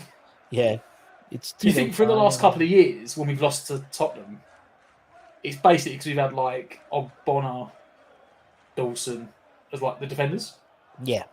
And between them, they've got 0 pace. Go on, Bowen. Go on. Whereas obviously Bonner hasn't got the pace, but when you're playing the back 3 and then you've got 2 pacey centre backs around, it gives the Bonner time to be like more experienced and pick the right moment and stuff. Well, it means when Bonner commits to press high into a tackle, he's not got to worry about the guy that's behind him, Dawson or Creswell. Very true. Because I think that's pretty much been. I don't know if Zuma's played at least in away games recently against Tottenham. He always seems to be injured when we play Tottenham Zuma. And it always, like the last couple of games, it's been basically Creswell, Bonner, and Dawson as a back three. Yeah. And it's just no pace. So all you can do is play into Kane. He just flicks it around the corner, and then whichever combination of wide players they've got just like sprint away. Whereas at least now you can basically say to Bonner, Kane's not the fastest, you follow Kane. Yeah. And then Kira and Aguerd between them can do the rest of it. Tottenham trying to play around the midfield. I think that stat will probably be quite similar to what it has been. Of that, most of it's still in that middle third. Yeah, because it will. It's more Tottenham's ball now. Tottenham have now started taking control of the possession. Definitely, but it's still mostly camped in the middle of the pitch.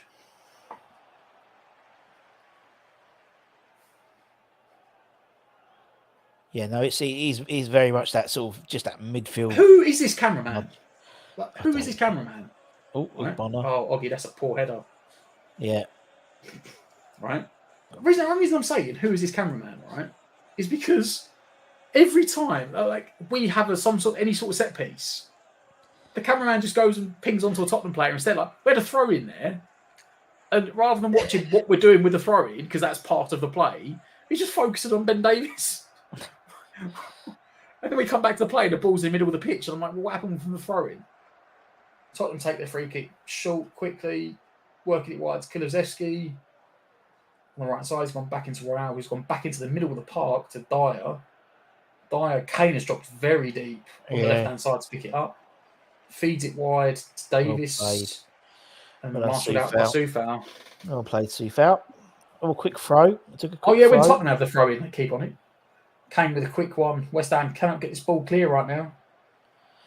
And then there's a big block from Royale by Bowen from Emerson Royale's shot. Yeah, Tottenham are cranking up a bit, definitely. Oh, well done. Good interception from Kira. Rice on the ball. Into Bowen.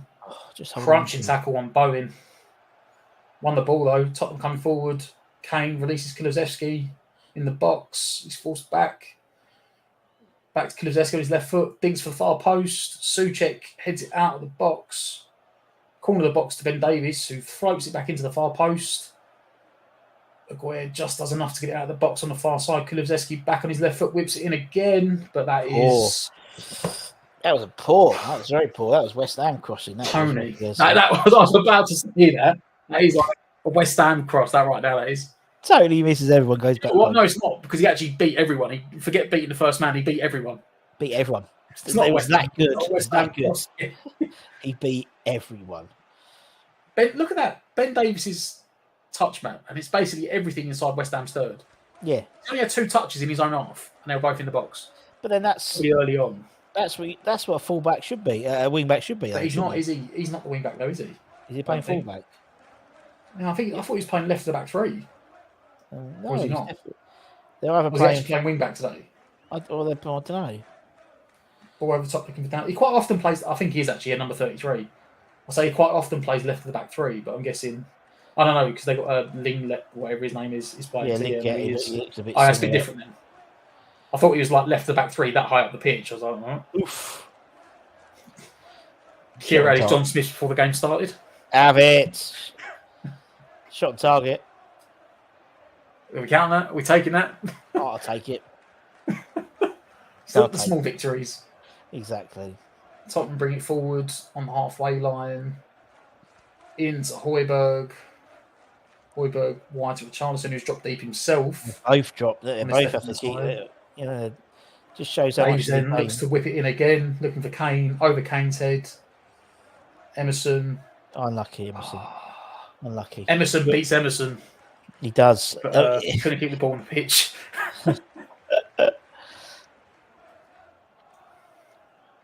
West Ham cannot get out at the moment. No, but it shows how much the game is in that sort of middle, that sort of third, in that sort of that middle bit, because you've had Kane and Richarlison trying to roll Kira. Kira standing him up.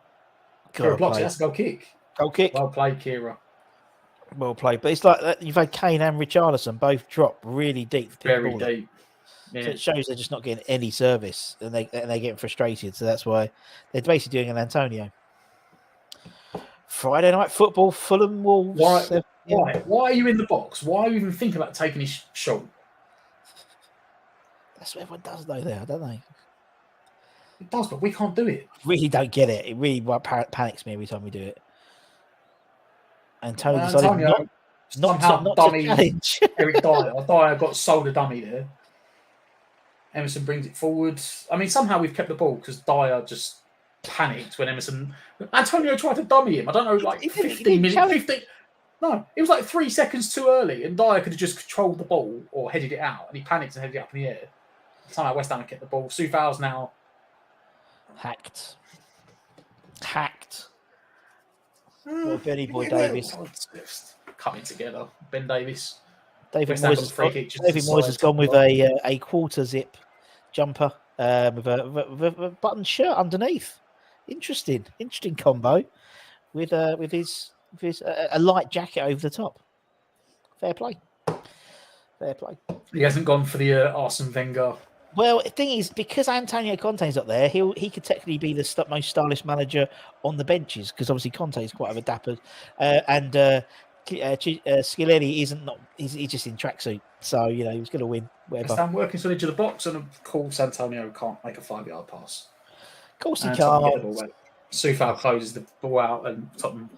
I was just literally thinking, I'm like, oh, this could be a play on the edge of the box, and Antonio can't make a 5-yard pass. Well done, boys. Romero into Kulusevski, who's now come deep himself, and somehow, I'm about to say, he hasn't got the ball. He's been tackled in the end, but it took about 3 West Ham players to get the ball off him. Let's kick it straight back to Tottenham. Thank you, Peter. Yeah, I do try, Peter, just to give my little fashion, my eye on the fashion, what's being worn, particularly by David Moyes. No, he's not gone for the Arsene Wenger. Wenger had that. Was it like the full body coat?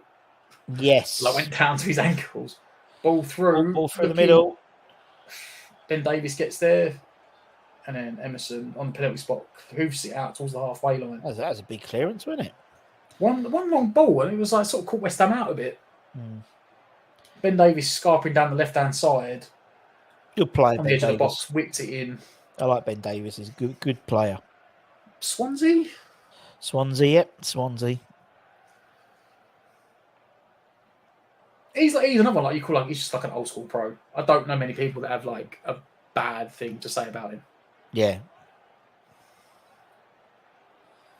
Whereas Romero, Dyer, I don't think as a person, but I think he's just a bit of a liability. Yeah. Whereas Dyer, Ben Davis just seems to be all round he's like a 6-7 out of 10 every week. What you're going to get. Good shout. Yeah. Emerson around to the back post and it actually hits Ben Davis. He keeps it on the pitch. Keeps it in. Cuts inside Kira, dinks the back post again. Aguirre doesn't really get a distance on it. Souček gets a bit of distance. Tottenham are trying to camp in here. Højbjerg again looks for Emerson Royale. Corner. Tottenham corner. Corner ball. He now ramping up the pressure, Tottenham. Just as we're talking about Ben Davis. Emerson Royale digs it out to the far post and it just hits him, doesn't it? Yeah. West Ham with this weird tactic of everyone lines up in a 6-yard box and no one man marks. Tottenham whip it in. Fabianski, good hand on it. Good hand on that. Gets it 30 yards out. West Ham press forces backwards. Bowen closing down Emerson Royale so he can't put it straight back in. He did well there, Bowen. Fabianski done well to come through the bodies and get a hand on that. But it was strong, really strong hand. I'm telling you, I think he's had some I think he's been doing some training with Ariola and he's picked up some. In the last couple of games, I've seen him start to come for stuff in the box. Yeah. He started to release the ball with his hands. And then West Ham have actually managed to force Tottenham back to the goalkeeper from the corner. It's good pressing from West Ham. It is. They seem to do it in fits and starts. So it's almost like they do 15 minutes of pressing, 15 minutes not, 15 minutes pressing. Bono was a poor clearance. Souček gets something on it. Kira with a good tackle. Downside, can't keep it on the pitch. Unlucky. Weren't a great clearance from Bono there. No, he just hit it up in the air, didn't he? Yeah. Just to get it out of the way. Tottenham bring forward again over the halfway line with Emerson Royale. Royale squaring up against Rice, plays it wide to Kulusevski. Zaleski back to the halfway line to Romero. Romero feeds it through. Kira cuts it out. Oh, Bowen and Antonio leave it for each other. Oh. Romero wins it back. Wide to Royale. Bowen's tracked back with him. And Bowen won the ball back. Well played, Jared Bowen. And he clears it into Antonio. What are you? What? But I kept it in. You know what, right? I'm not even. Well, I'll come back to it in a second. So, right, West Ham have got the ball back and going to do something with it. Do you know, like, when you're a kid, right? And then, like, you play an Xbox or PlayStation, and like solid tackle through the back of Downs there by Romero. Kane's deep to get it. And you learn for the first time, when you're learning, like, you try, like, you learn that, like, RB or whatever is like the dummy button. Yeah. And then you're just trying it all the time. Now. You're like, let's do. I'll keep doing it. It's like all of a sudden, like Antonio done it once the other week and got a ricochet off the defender and somehow got the ball back. And then all of a sudden he's gone, oh, that's going to work every time. Hoiberg with a shot. Oof. Safe hands from Fabianski. Almost full, like, 30 yards. But it's almost like it worked once for him. Yeah. So now, if he's on his own, it's just like, I'm just going to dummy it every time. Which is fine when it's on the floor, because that's how it happened when he worked for him the other week. He dummied it on the floor and it sort of ricocheted off the defender's calf and he got through. Yeah. Whereas when they're pumping a ball up to your head or your chest and you just got, I'm going to dummy it, just full on smacks Eric Dyer. Like, foul for West Ham? Yeah, foul for West Ham. Peter asks, is the virus around the club flu or the big C? I think you mean the other big C, not the big C, the other C. Not the bigger C, the big C. No, I think it is flu, considering Deck had it and he was playing and he's back, and I think and Cresswell's back. I think it's just a flu. I mean, the rules aren't there anymore, but I don't think the club would risk it. No, because you wouldn't risk it breaking around everyone if it was. No, exactly. West Ham passed it around the back. Tottenham pressing really high now. Kira chips it into Downs. Downs misses it. Bowen doesn't win it, but might get the second chance. Skip's covered rather well. This is what I'm talking about, right? We've got Souček on the pitch. We've got Antonio on the pitch. Tottenham are now pressing very high. Why are we not playing this long from, like, set pieces and goal kicks? Because we tried to play it around the back five. Tottenham have pushed their front three and their wing backs up to man mark the entire back five. Kira's ended up just clipping it down the line. We didn't win the first ball. Tottenham got the ball back in our half of the pitch. Like, it's clear, playing out from the back at the moment, it's clearly not working. Kane again's dropped deep, Downs, bounced off the tackle, Downs. Looks for Richarlison, West Ham goal kick. Poor. Richarlison looks frustrated. Good. Again, Kane had to drop 35 yards back there to get the ball. Very, very deep. Very deep. Bounced off the tackle, Downs. Scarmacker warming up. Yeah, I don't think he's coming on anytime soon. No, he's just doing his little obligatory warm-up. Yeah. So send him down the touchline, see if that motivates Antonio a little bit. Yeah, well, he's shouting us about Antonio. He's directing traffic. Oh, maybe foot high there. No, he's right. So I might keep that on, and then I'll be honest. Tottenham's back three have Marshall Antonio rather well. Yeah, but they've only got one player to marshal, haven't they? Yeah. Just Bowen's playing so deep. That was a nice ball out actually by Spurs. Rice absolutely fuming. Emerson wins it back there, but again, Souček, why are you not running into that ball? Oh, go on, Oggy. Nice few challenges there. Again. Emerson, well played. Go on, Oggs. Go on, Oggy. Og playing left wing for some reason. Yeah, Oggy playing left wing at the moment, guys. Calm down, I need to get back. Yeah. Okay. I'm nearly 50, guys. Yeah, exactly. 34. It's like, calm down, guys. Jesus, give it a rest. It can take me 30 seconds to get back to centre back. Exactly, yeah. Again, West Ham trying this, playing out from the back. Oh, jeez. Throw on. I mean, at least this time, Soufal won the West Ham throw-in. Yeah, like I said to you, that they're flooding the front three and the wing backs onto our back five. They're like, if you want to pass around it. Yeah. And we can't do it. I mean, not kicking it long and losing it. Yeah, or just in which case, play it long in the first place and try and see if they Soufal, go on, just keep going. Good ball wide to Souček. Corner. It's goal kick. No, goal kick. Souček done well to bomb past him, but then Emerson recovered. Romero's definitely hurt himself there. He done well to recover, but obviously got clattered by Souček trying to cross it. He pulled up there. Yeah. Obviously, knocked it back against it. Just got 40 minutes to go. 40 minutes played. 5 minutes until regulation. Oh, he might be in trouble, you know. Yeah, he may be in trouble. He stumbled up. He sat back down. He's not happy with something. He's not happy with his ankle. Souček may have actually done something useful. He looks the Tottenham assistant manager looks like Basil Fawlty without a moustache. That's who it is.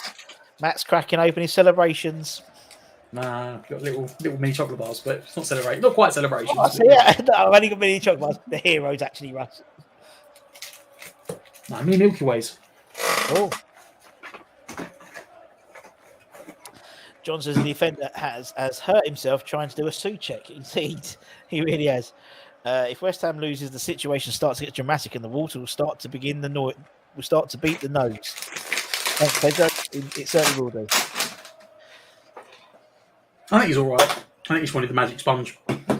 Yeah. Boys is having conversation with Nolan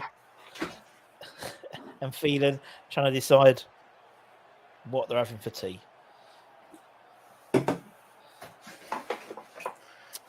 Romero looks like he's all right. Yeah. They're deciding what restaurant they're going to use on Uber Eats. Well, you know, when the game finishes, it'll be dinner time. It'll be quite busy, so they better rebook. Right, here we go. Okay. They just order 40 Domino's from pizzas. I saw 40 pizzas from Domino's. There's a pizza place in Tottenham, in the stadium. Good pizza place as well. And Terry's got clattered there. Annie Ings on the bench thinking, I could have just done this at Villa. Right? Yes. Although five goals in 9 Premier League appearances against Spurs. Something to bring off the bench. Right. Yep, definitely. Cedo Kira pumps it long. Gwed wins the flick on. Looking for Bowen. Bowen gets there first. Dinks the back post. Souček. Tottenham got player down. Deck had to pop. Still fucking missed. Open goal. Peterson. Forster weren't even bothered because ref's already blown up. Yeah. The Spurs assistant just said Waldorf salad anyone. That's a very good reference. But not many people probably are watching will get that one, Peter. Pedro says, Rush, say hello to Brazil, the world of the hottest women in the world. Have you not been to Hall Church on a Saturday night? Unbelievable. Højbjerg head injury. Looks like it. He does look like Basil Fawlty. And that's timely because Fawlty Towers is coming back. I was about to say that, yeah. There you go, you see. I must admit, I'm not sure. The coat isn't bad, right? But I don't get why the Tottenham badge, the Nike tick, and the initials are in luminous, like, green. But they're the different green to the Get Here badge. So the colour as well. So you just make them all the Get Here colour. So it's all the same.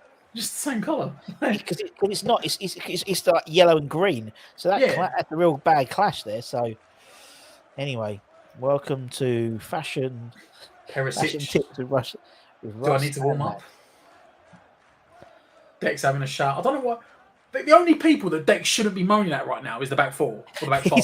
He's the back defenders. Because they're the only ones doing their job right now. Yeah. The rest of the team are doing absolute sweet FA, right? That was, back five are just getting battered from cross after cross and clearing it. The midfield and centre forwards aren't retaining the ball and getting us up the pitch, right? So the one people he should be having words with like Downs and Souček, saying one of you needs to get closer to Mickey when the ball gets cleared to support him, or he has to have a word with Bowen and say you might need to tuck in.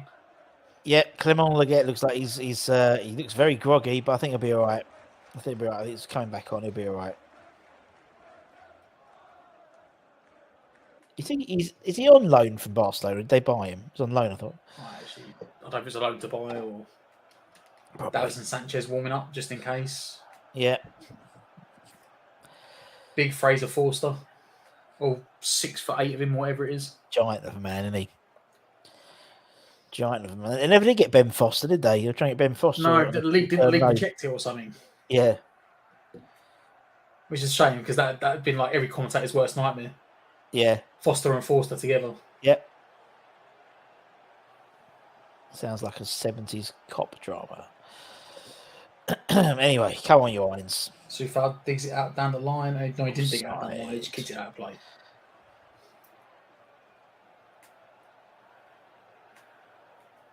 Three minutes of added time. Indeed. 45 just gone. 3 minutes added injury time at least. Lingley, wherever he's back on the pitch, plays the ball back to Fraser Forster. Tottenham playing out from the back. West Ham actually put the press on for once. And win it back. Win the ball. There we go. Who would have thought West Ham? And then Souček just... how do you get thrown for that? I'm 99% sure Souček just passed it straight off the pitch. But West Ham get given the throw-in. Goes back to Rice. He switches it across to Kira. Kira switches it back to Aguerd. He tried to play it into Bowen and Bowen left it. Bowen pulled an Antonio and dummied it. Kane's dropped deep, picked the ball up. He looks over the top for Richarlison. Oh, where is Fabianski going? Saves it. If you're going to come, get the ball. And he's smiling about it now. He can smile about it now, but yeah. Smile about it now, yeah. It's just a one ball over the top from Kane. In behind, it's a phenomenal ball. Before it even bounced, but, yeah. But he either takes it before it bounces or he doesn't come and he gets caught in no man's land and Richarlison just turns and shoots and it's on target and Fabianski gets a shin on it to put it out for a corner. Like, if you're going to come and get it or just don't come at all.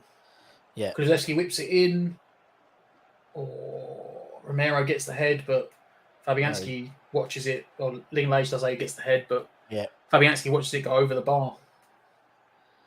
Wins the head against us. It was against Ogbonna, so it was never going to be an easy one. Ogbonna made sure he just put him off if nothing else, and too much height and on the roof of the net. Just over a minute left before of added time. Humps it long. It is actually long for Fabianski. Souček doesn't win the header. Ogbonna just downs, heads it back. It's a good header from Kira. Rice gets something on it. Aguerd manages to pin Kulusevski. Fabianski, what are you doing? Fabianski comes and kicks it down towards the corner flag. He could have walked back like 3 steps and just picked the ball up. He could have done. He Panicked and ran sideways and hoofed it down the line. I think that'll be it. Højbjerg's on the halfway. It's 30 seconds left. Højbjerg on the halfway line. Into Kane. Kane's trying to turn Aguerd. Does well. Get wide to Kulusevski, who feeds it through to Højbjerg. Back to Kulusevski. Kulusevski whips it in. Big head from Souček. Harry Kane on the ball. Turns Antonio. Has a shot. Falls over.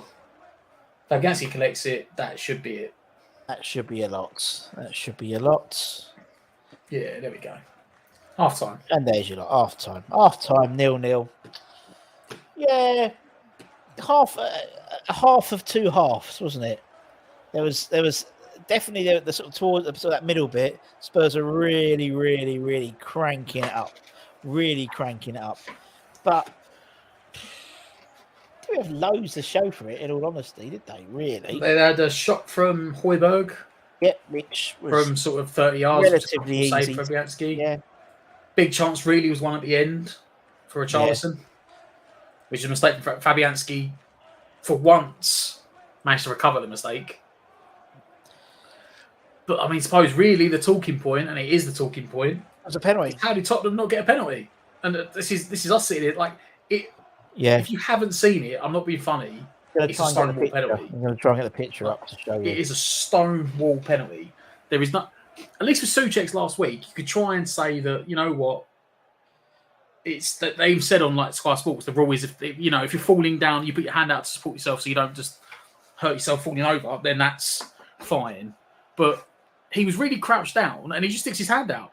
I don't understand how VAR doesn't give the penalty.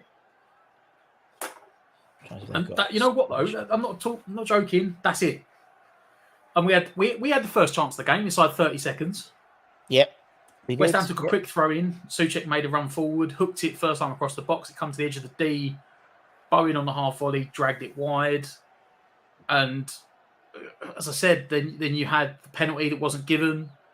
You had the Højbjerg shot from 30 yards straight at Fabianski. You had the Richarlison chance at the end, which was Kane dropping deep.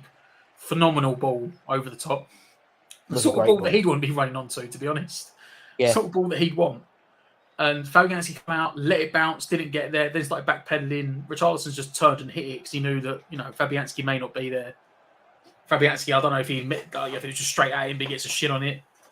That's it. Apart from that, it's two teams trying to find gaps in the defences and midfields, trying to work wide and get crosses in. And no one's really done anything else. Let me see if I can. All right, what I'm going to do is I'm sure Sky Sports are quite upset, to be honest. Yeah, it's particularly. I mean, they had quite a good game in the Man United game, to be honest. Right, let's see if I can take that out and try and show you for anyone who hasn't seen it. Let's do this, and my computer will just give up the ghost. But don't matter. This computer's died. Yeah, don't worry, it will die. So there we go. And obviously, I'm not going to play it. But if I can do it like this is me doing it myself. No, missed it. Right, yeah, it's there. Look, see, right, and that I'm sorry, there is no logic. The only thing I can think they're going to say, right, is the same thing again. Like, well, if you look at his back legs going down, so that's going to support him. That's his supporting arm, but it's not. Like, that's handball. And if he doesn't touch that ball, Harry Kane's behind him. That ball goes to Harry Kane in the box. Yeah. Right? West Ham have absolutely got away with one. Yeah. I mean, don't be wrong. We've had our stick of crap VAR, but I'm a bit worried because we seem to have Spurs where we get like a couple of good decisions in a row. We've had some good ones recently. And then we get nothing for months. We had the spell with like Bournemouth and Fulham where we had a couple of VAR decisions go for us. There was one of the goals against Fulham, and then there was the Skamaka goal against Fulham. Then there was a couple of dodgy ones against Bournemouth for penalties and stuff. Yeah. And then we got nothing for months. And then last week we could have had the handball against Chelsea, which wasn't given. We've got a handball here, and it's just like, is that going to be our VAR luck for the rest of the season? We have to have 2 games, and then we're not going to get anything else. There's really not much else to talk about. No, there really ain't at the moment. It's been a bit of a game of attrition, really. What was it up further up? It's a game of 2 counter-attacking teams not prepared to attack. Exactly. Mandy says first part of Moyes' plan has worked. Now bring Inns and Benny on in the second half and go win it. There we go. It's easy, isn't it? I mean, there's been 7 shots in the game. West Ham have had 2. Tottenham have had 9 shots in the game. West Ham had 2. Tottenham have had 7. West Ham had 2 off target. I can't remember what the second one was. I just remember Bowen. Don't know. Maybe they counted the one of Tottenham have had 2 off target, 3 blocked. Yeah. 5 corners, three for Spurs, 2 for West Ham. They've had 8 fouls. We've had 5. The worst bit about this, right? I'm watching it again now on Sky Sports, right? The worst bit about it is I was going to call for a foul in the box on Aguerd. Yeah. Because he gets shoved over as he goes to clear it. And you watch it again, and it's Kira. Kira puts him and like shoves Aguerd out of the way. As Aguerd like fouls his own player. And I'm watching it now. I cannot. I'm very happy about it, but he makes 2 big mistakes here. First of all, he basically clears Aguerd when Aguerd goes to clear it. And then he quite literally just... Yeah, it's a strange one. Nice to see they've got a neutral bench. I say they've got really... Just looking at that, they've got bloody... I suppose Robbie Keane did play for West Ham as well, technically. Didn't score for us. What, a handful of games? Yeah. 6 games at the back end of his career when he was done. Yep, exactly. We need creativity. Right, Matt, I think my Mrs. Budden's just turned up, so I might just go on thing for 2 seconds. Let me just check quick. 2 seconds. I'll be back in a minute. I'll leave you to it. Let's go if I can find it now. So let's go for some of these comments, but comments have disappeared. I don't know why. I'm slightly confused right now. My comments folder disappeared. Oh no, there it is. Found it. Right, let's go back through some more of the comments. Souček's not having a bad game. But again, we seem to have gone back to the, Rice sitting and Souček doing more of it. No sign we're going for it. No, there was spells where we looked like we was going to do something. But as I said before the game, the 3-4-3 or the 5-2-3 we play it, that's the going for it. And then taking one of the attackers off for a midfielder is when we're trying to shore it up. And Moyes went for the shoring it up to begin with. You know what? You could say that, but they'd probably say it about us because at least they've offered stuff going forward. We've not really offered anything. Just like Newcastle Chelsea. Yeah, well, like you saw Southampton yesterday, managed to get the win yesterday. Yeah, that is exactly it. West Ham have to be bold in the second half, but I mean, what take Bowen and Antonio off and go Skamaka and Danny Ings and go front two. This is Steve. This is exactly what I think the problem might be. Is that Moyes, he's not a proactive manager. He's a reactive manager, and he won't react till we go behind. If we're in there, we probably won't do anything.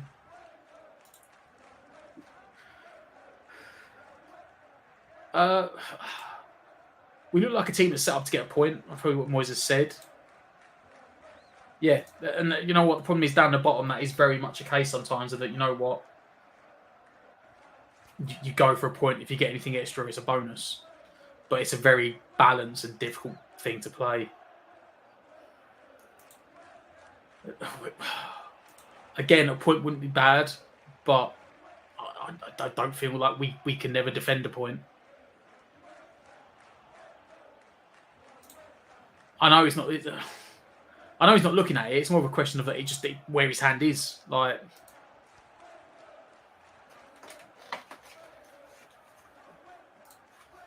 take Bowen off, put England on up front too. Yeah, you could maybe.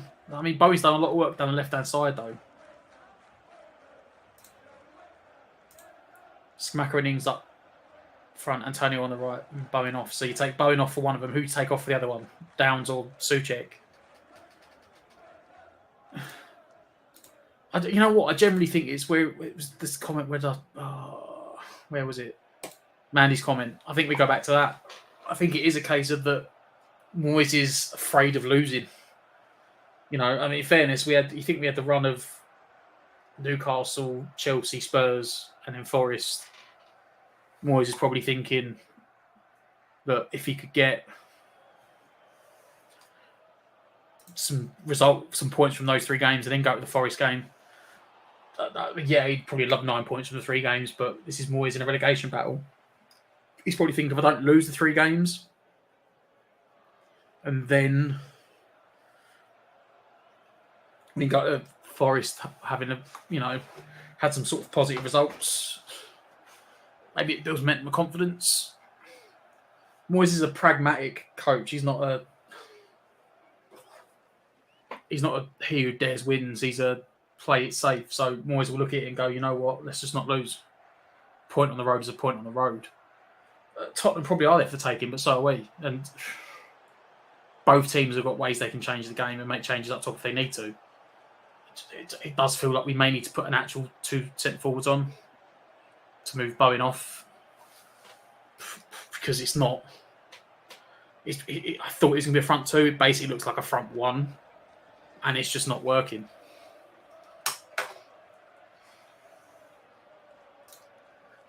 The thing is, there's a lot of teams down there that aren't doing particularly well. Yeah, the results didn't go for us yesterday, but that was, even then, it's not. I mean, a point today, I think, takes us to it takes us out of the bottom 3 again, puts us maybe 16th. I think a win, we go to 15th, something silly. So it is a case of that Moyes will look at it, and that's what he'll look at. Unfortunately, that is what Moyes will look at. I'm going to table my phone at the moment. As it stands, West Ham is 16th.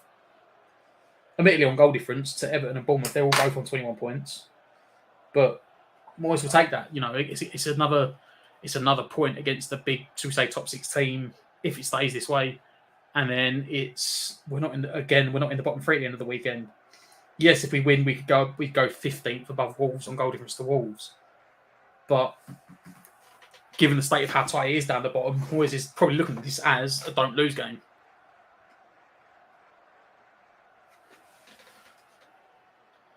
I don't think Bowen's been his best for a while. I think, obviously, he's had stuff at home, being a dad. I think there was a whole thing with the England setup as well. I don't think England's really benefited him particularly well. I don't really think as well that I think in recent weeks he's been better.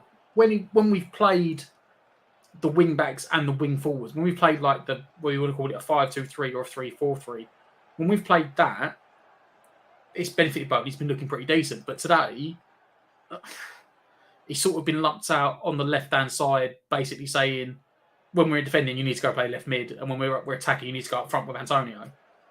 He's doing a lot of work for not a lot of reward, just trying to make this, whatever Moyes is trying to conjure up today, work. I don't think we're getting the best out of him the way we're playing. I think we have been with the front three in this formation. It has worked. Him and Antonio have been able to swap on that left-hand side a lot. On the right-hand side a lot, but sticking Bowen out on the left-hand side of whatever weird position he's playing, it doesn't get the best out of him. So will they try and tweak it in the second half? I hope so. It shouldn't be long till we come back out. I guess we'll see. I don't expect any changes to begin with. I'm pretty certain that we won't see anything probably before the 65th minute. Unless Moyes is forced to change it. Because Moyes doesn't like changing. Moyes will sit there and go,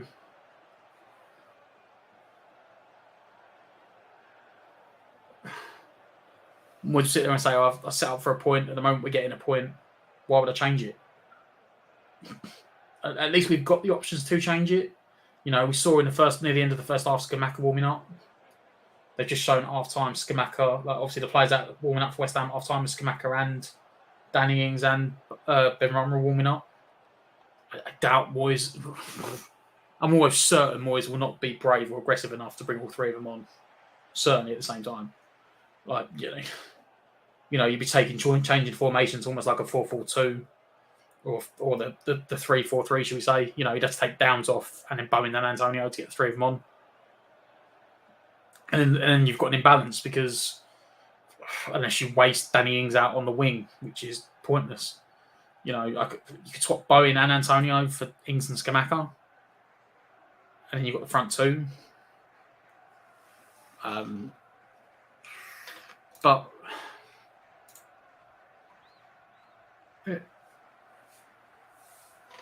we'll see. As I said, I think they're coming back out. I don't think there's changes for either team. Have a look. I think Moyes will probably be quite happy with how it went. He might be a bit annoyed they haven't done more going forward, but I don't exactly think you can blame Antonio for that. He's been really nullified on his own for a lot of the first half against three defenders. I thought it would be two up there, but Bowen basically is playing defensive and is almost playing as a left mid. I don't like seeing this. I don't see why you've got four Tottenham players around the ref before we even kicked off, arguing over the handball. The ref had nothing to do with it. It's a VAR decision. I don't see why. I thought if there was more than three players, he'd put the third player. So having, I think it's Romero, Højbjerg. I don't like seeing that. I don't understand why that's allowed to happen, to be honest.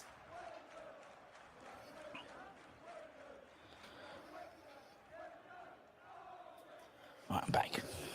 Oh, I knew you'd turn up at the wrong time. I don't understand why before the game kicks off for the second half, you've got Romero, Højbjerg, Richarlison, and I don't know if you saw that just as you walked in. Don't like that. Waiting for West Ham to come out for the kickoff. You had Højbjerg, Romero, Richarlison, and then Kulusevski joined in, all around the ref moaning about the handball. No doubt they'd have seen it in the... go on, Deck. No doubt they'd have seen it in the... Deck having a go at the lines for getting in the way. They've obviously been showing it at half-time. They've all come out and circled. The four of them circled the ref. I thought this new rule was, it's two people and the third one gets booked. Yeah. They made a big thing about last week.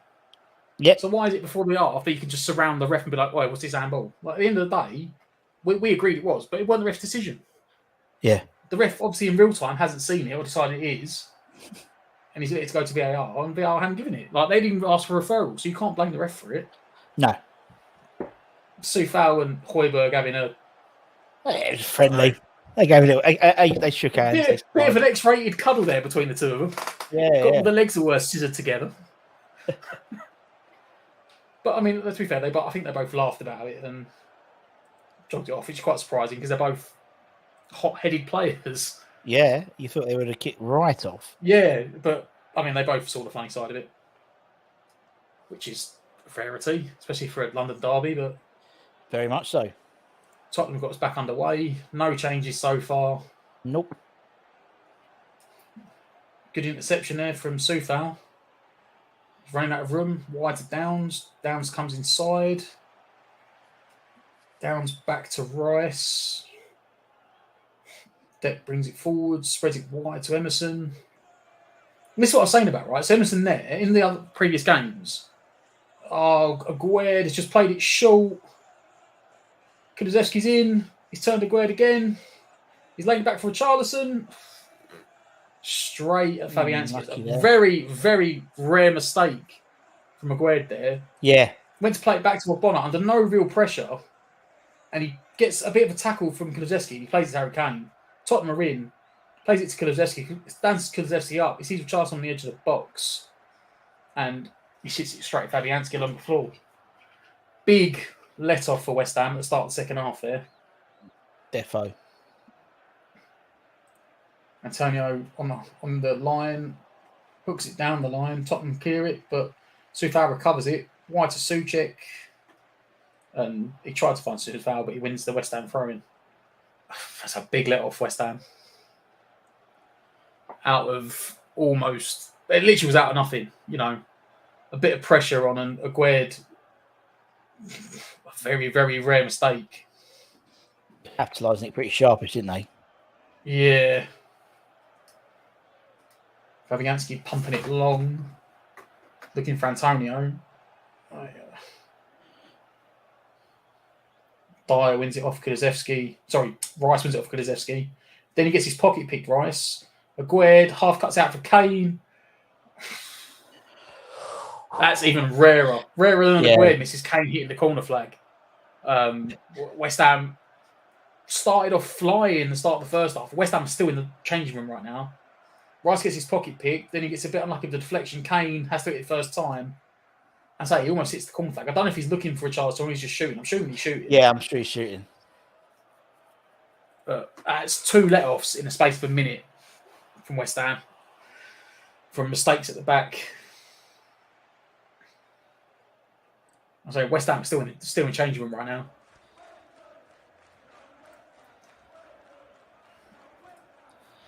Need to wake up quickly. Fabianski pumps it long, looking for Antonio again. Antonio doesn't win it. Or Bonner wins it. Antonio wins the second, I think. But he gets a big kick on thing for it. Souček flicks it on for Bowen. Bowen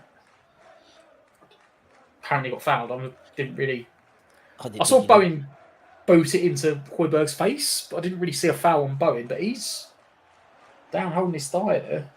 Giving it a run. Maybe he did get a whack.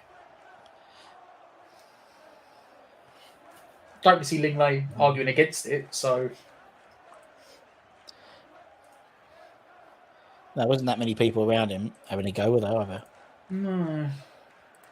Usually gives you a good sign when that happens. Corner ball to West Ham. No, is it corner? Yeah, I think so. Yeah, it should be a corner. Yeah, it should be. I know we had that dodgy decision in the first half, but come on, you know. West Ham shaped it up, and then Soufal dropped wide. They played the easy one, knocked it around the corner for Downs. Downs trying to whip it in. Then knocked out for a corner. Can West Ham beat the first man? It's not really. Bowen took it, but I mean, Tottenham had 2 guys on the front post, and they both hit it. Both competing with each other and put it out for a West Ham corner again. Yeah. I would have thought it would have gone to the far side. I don't. Souček's saying something, so it's okay. That's it. He's giving this up. Just so make sure you right. hit the first one. Yeah, it's like in the NFL when the quarterback's got all the plays he's got to play. Yeah. Suchek just come over and told him, it's this play.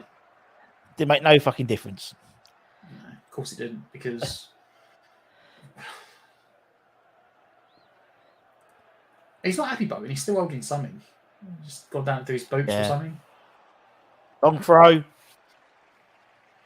The defenders come back. Downs has gone short in case it was going short. No, cranked in. Looking for Oggy, you stayed up. Bounces for Bowen. West Ham were trying to take the piss and ask for a handball there. Considering what we had in the first half, I won't be trying to do that at all. Kulusevski and Fabianski for once comes flying out, and it's a very good clearance.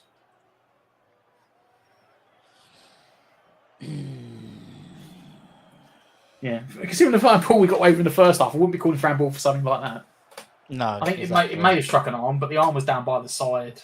And it's a lot of people in a very close space. I mean, it's all the ticks for not being a handball. Yeah. Natural position, crowded area, close to the body. Right, no reaction time. Tottenham looking to come forward. Soufal wins it. Gets clipped by Harry Kane, I think. And I don't know if the ref played advantage or they just tell him to get up. Or Bonner into Bowen. Bowen looks to clip it wide for Antonio. Oof.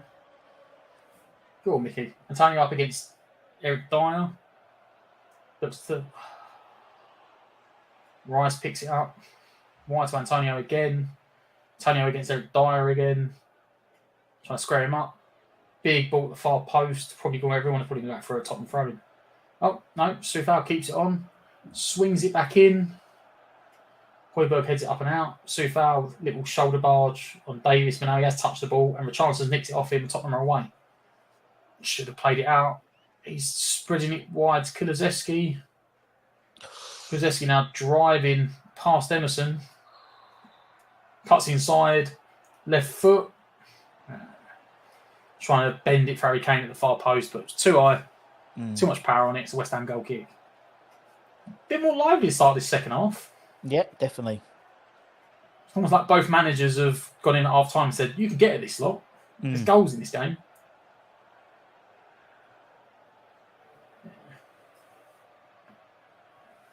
Kulusevski, you know he's going to cut in on his left foot, and it was nowhere near Kane in the end. The difficult one. Not at all.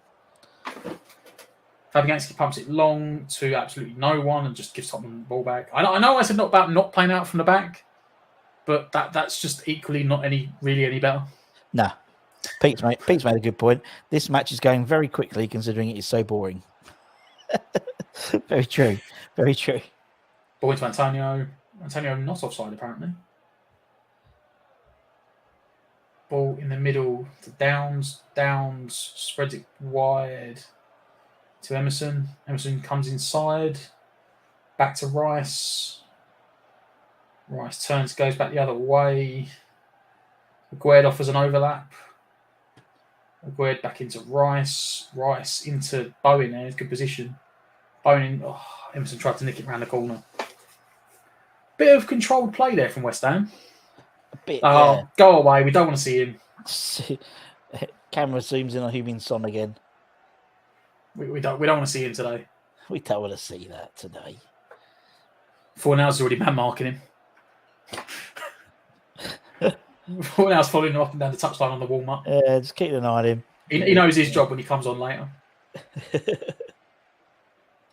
Good pressing from West Ham there. Cutting off the back pass and Bowen ends up going for a Tottenham throw-in deep in their own half. West Ham actually put the pressure on, tried to cut up the passing lanes. Will they stick to it from the throw-in? Probably not. We always seem to make our own throw-ins really hard and then make it really easy for other teams to take a throw-in. Yes. Straight away down the line, no pressure, headed straight back. Emerson Royale throws it back again. Like I said, no pressure, so easy. It's such a contrast between when we take a throw to another team takes it. Tottenham out from the back. That's a great ball. Lenglet brings it forward into Højbjerg in the middle of the pitch. Højbjerg, he didn't even dive. He didn't even. 1-0 Spurs. 1-0 Spurs, by the way. Højbjerg middle of the pitch. don't know who made the overlapping run. I don't know if it was Kulusevski or if it was Ben Davis that makes a run from deep. And like Sufal, Kira, Oggy, no one tracks him. Squares it for Emerson Royale. And I said, for as good as Fabianski's been over the years, like his ability to defend one-on-one goalkeeping is absolutely shocking. Like I have zero confidence. If a team goes one-on-one against Fabianski, I just expect him to score. Like he doesn't save anything. He hasn't even dived there. It's a ball from deep, and is it Ben Davis? Yeah, Ben Davis, and it's really weird because Ogbonna's Aged's had to cover for Ogbonna, and by doing that, Emerson hasn't helped him out with Emerson Royale behind him. And that's it. And he just opens his body up, side foots it. Don't even bother diving. Fabianski there you go. I wouldn't blame Fabianski for that, to be honest. But yeah, because it had the whole goal to him. But I think it was Oggy. That was Oggy's fault. As a right footer, there's only one place he was going to put that ball. It was back across the goalkeeper. But he shouldn't have been that position. I'd rather see Emerson Tottenham. Be in that position. Arsenal had it yesterday with Ramsdale for Aston Villa's second goal, Coutinho. And you're in that position logically. Oh. Unlucky Bowen. Bowen tried to do an instant reaction. Shot straight at the keeper. But out for a corner. In that position yesterday, I said, it's a sort of position yesterday, and Ramsdale had to just dive because Coutinho was going to shoot.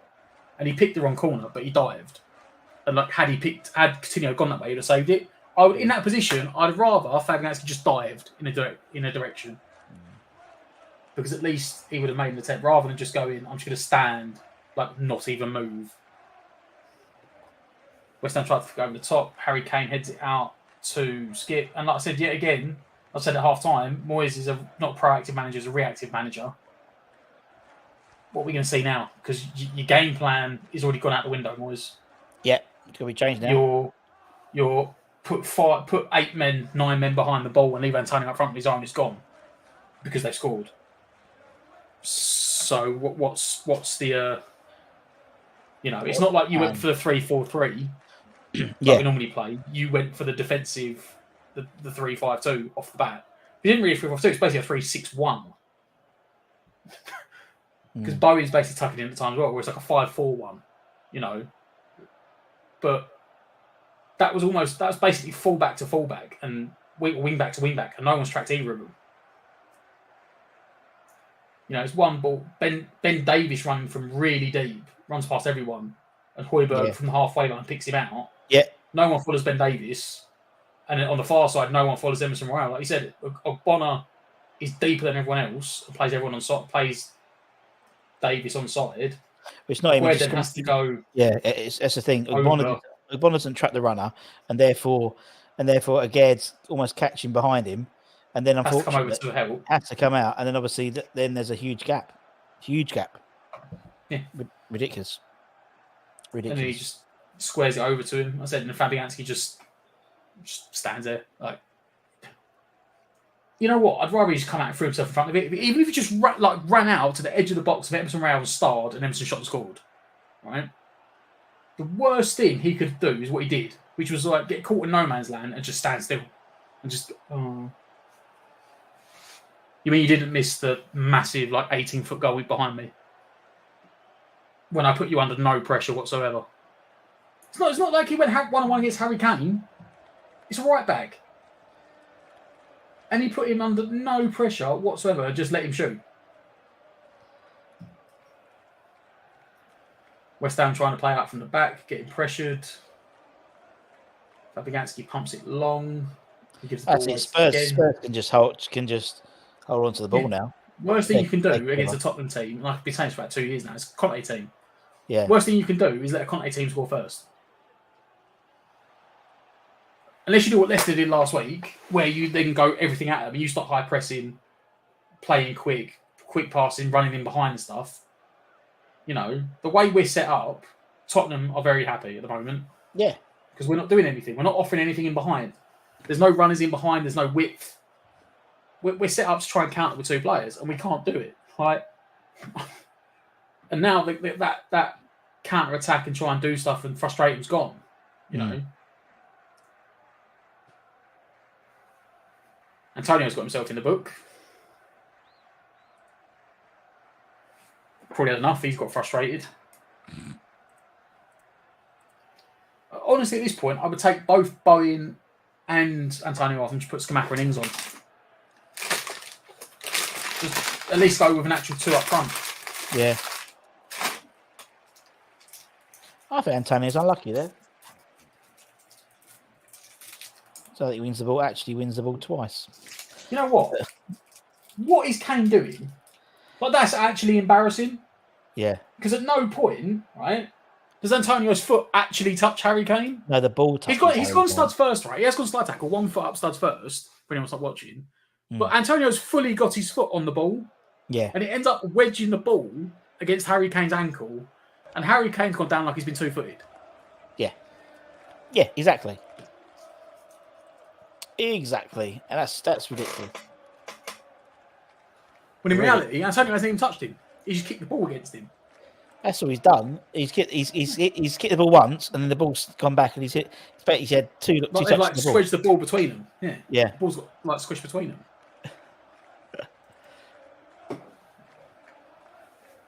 Oh, pardon me. Kulusevski turns a grip. Ogbonna gets across. Back to Fabianski. Fabianski nearly gets his pocket bit by Kulusevski. Pumps it long. Good flick on from... Oh, is the ref giving a free kick? Yes. He's given a free kick for a foul by Kulusevski on Fabianski. I was wondering why the ball just fell to Antonio. I ain't got the sound on. I wonder why the ball just fell to Antonio and then he just smacked a 50-yard ball back to Fabianski. I was like... I mean, first of all, I was trying to work out how the ball's managed to get to him there. Like, yeah. And then follow it up with, why has he just then pinged a 50-yard half volley back to Fabianski? Oh, to give him a foul. West Ham with a rare trip over the halfway line this second half. Corner right, ball. For Emerson. Emerson Royale blocks it out to West Ham corner. I said, like, you wouldn't see a sub before 65 minutes, and I've still been proven right. I don't, like, I know we're not Premier League managers, but I do look at it sometimes and think, what is Moyes seeing right now from an offensive output that makes him think we're going to get something out of this game?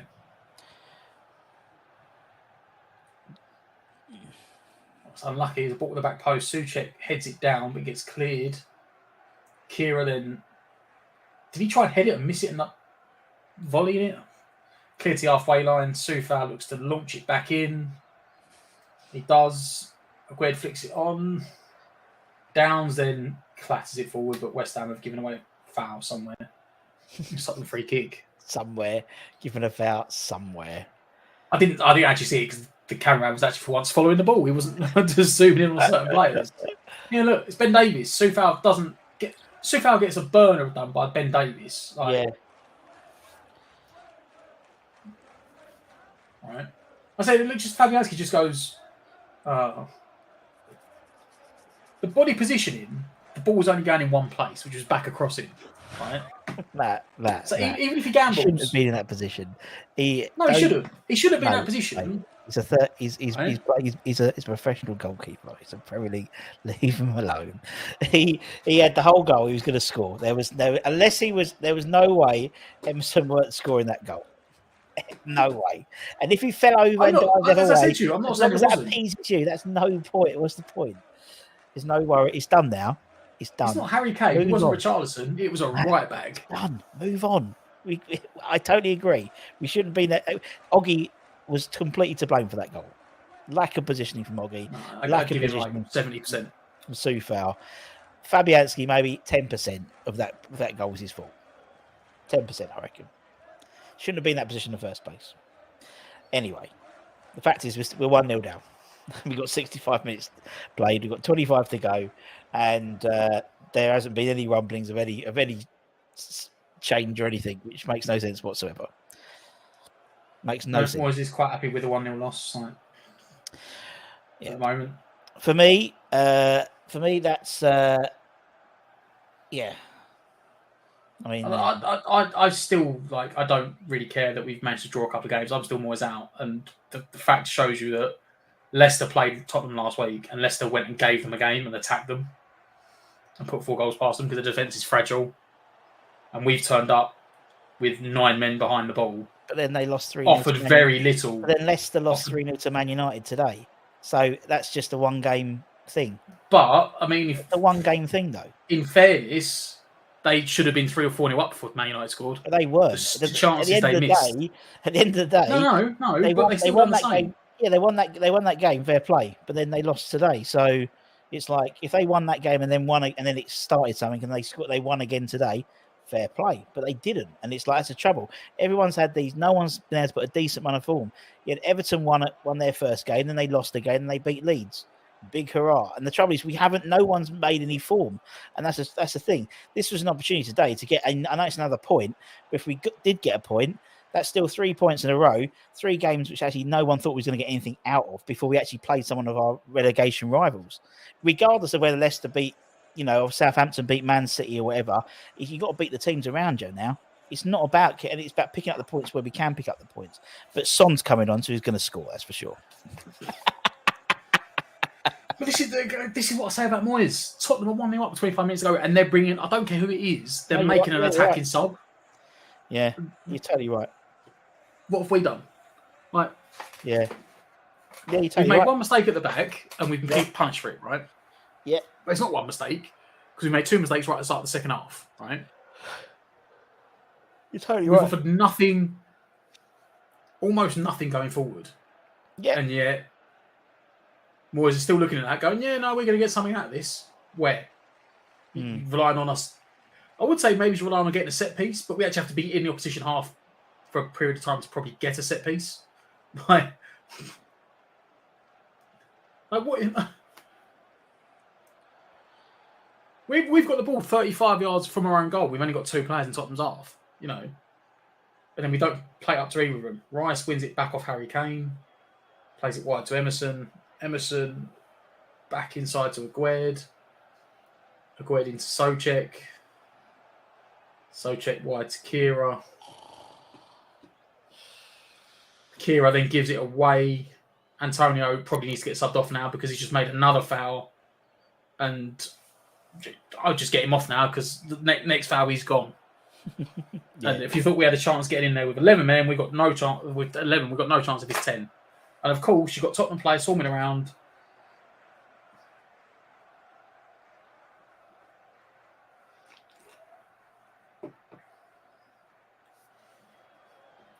I mean, that is more of a booking than the first one. Yeah, agreed. But the first one shouldn't have been a booking. He has caught Højbjerg there. Højbjerg's come on his blind side. Yeah. Antonio stretched for the ball, hasn't seen him, and it's gone into him. But Moyes is now playing with fire because you need to get, I don't care which one it is, Smacker or Ings, but you need to get someone on because next foul from Antonio, he'll be gone. And he's done it before. Yep. Like, again, he's one of these players that only can play one way. Then Skip wide to Son on the edge of the box. You're right. Son back to Davis. Davis shoots. Fabianski comes and collects. Fabianski then tries to release it quickly, looking for Antonio. Antonio just doesn't get anything out of it. Dog. Tottenham just recycle the ball straight away. Yeah. Tottenham pass through the lines to Skip wide to Emerson Royale on the halfway line. Emerson Royale wide to Kulusevski. Kulusevski up against Emerson. Inside to Son. Wide to Skip. Skip across to Højbjerg. Højbjerg knocks it onto Davis. Tottenham playing it around the middle of the park. Emerson straight into Son in between the lines. Son 25 yards out. Wide to Kulusevski. Antonio. Kulusevski blocked. Shot again. Blocked. Antonio with an awful touch from Antonio. Awful touch. You need to hold that ball up. Absolutely. Like, forget trying to turn it. He should have been collecting the ball on his feet, taking a foul, and releasing the pressure. Absolutely poor. Instead, he's tried to spin on the ball, giving the ball away. Tottenham keep the pressure on.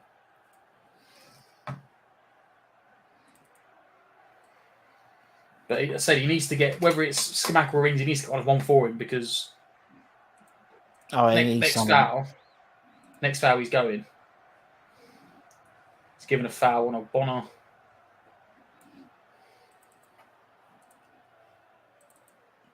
And he is coming off for Danny Ings. And Benny is coming on for Suchet? Downs, I reckon. Yeah, Downs. Yeah. Okay, now. So he's Moyes going for it. Well, he's sacrificed midfielder for an attacker. Yeah, not just going for it. He's got to be asked to, really. It's not a case of, he has to. Wide to Emerson. Emerson back to Aguerd. Aguerd chips it down the line. Okay.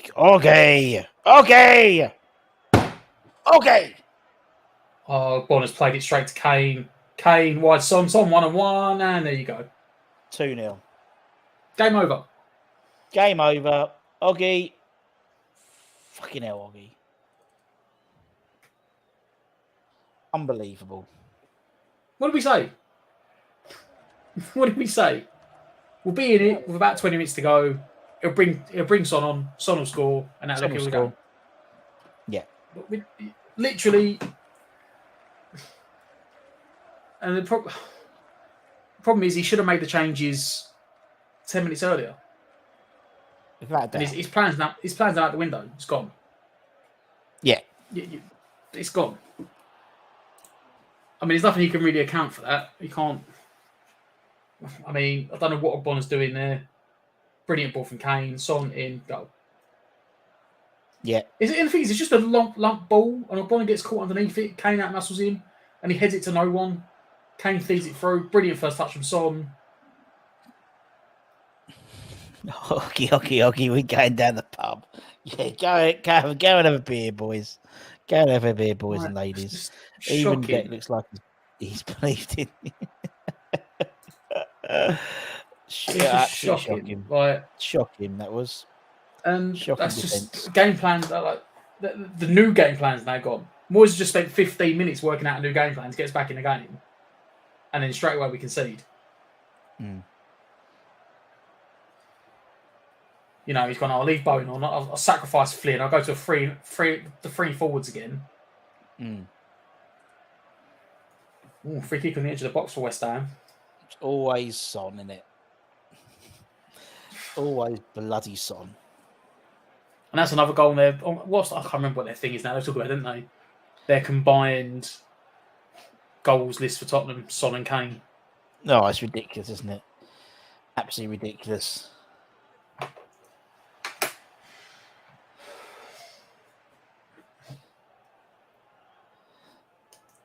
Only scored in 2 games this season.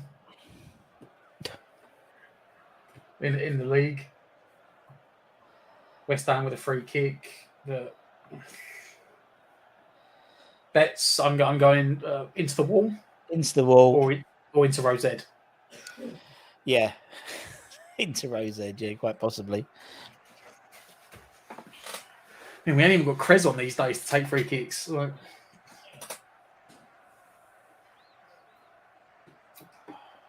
Kulusevski, I wouldn't worry about that, mate. No, we certainly ain't going under the wall. Really wouldn't worry too much about that, mate. I really wouldn't worry. Unless you're about 20 foot tall, you ain't worried about the ball at all. It's Emerson or Ben Rama both standing over it. Ben Rama over the bar. Wasn't miles over the bar, but it was over the bar. Over the bar. Yard, maybe 2 yards over the bar. Yep. Couldn't get it up and down in time. I mean, hey, we could see another, yeah. We could see another match ball, but another Lanzini magic, yeah. Yeah, but I highly doubt it. I don't know. Yes, I highly doubt anything like that happening. To be honest.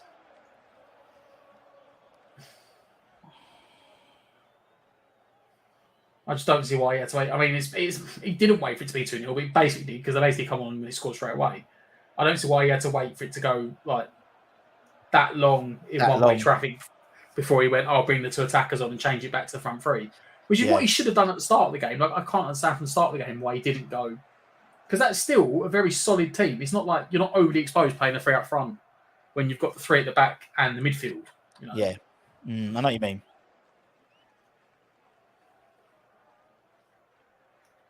Tottenham pump it long. And like I said, like, all of a sudden, obviously they're going to drop deeper anyway, but all of a sudden we're sort of more camped in their half. Benny's had to come deep to collect the ball, but he has collected the ball. Feeds it through to Souček. Souček's waiting for Soufal to get wide. Soufal whips it in. Look for Emerson, but Tottenham win the header and they clear it, and now Tottenham counter-attack. Kulusevski driving forward. Looking for a ball inside. Good ball into Skip. Skip 25 yards out, running towards goal. Still going. Big tackle from Kira. Side netting.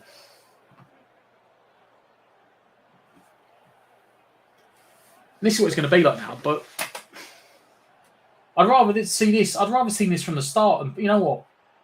If we'd have been more attacking from the start and been 2-0 down, you couldn't really complain about it. But we still would have, though. We That's cannot. We still need to do it down, but at least we're giving it a go. Yeah. Like, because like we haven't done this. Moyes still, for some reason, still thinks this is the same team it was 18 months ago when we went like 6-7 games in a row without even conceding a goal. We cannot defend at the moment. We cannot do that low block and withstand the pressure like we used to. You know, not once, I think this season, in a position of drawing, have we actually managed to like entirely hold on when we had our backs against the wall. So it looks like Johnson and Fornals are coming on. Don't know what's going to do. Kira, maybe. Fornals for Bowen, or Fornals for Emerson. Maybe he's swapping the fullbacks. Maybe he's getting fresh fullbacks on. Kira and Emerson. Don't know. Don't know. Don't understand that one. Oh, Benny, what was that? Soufal done really well there to keep it on the pitch.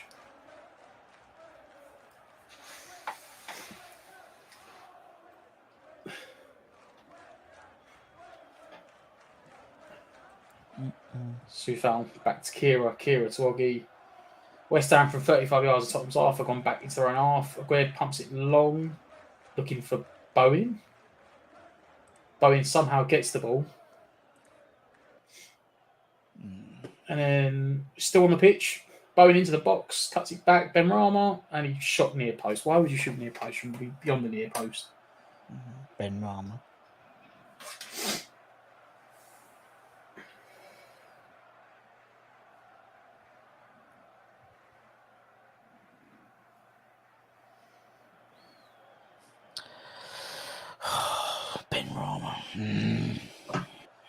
It's a half chance, it's a good position, but he's never he's so far beyond the near post there.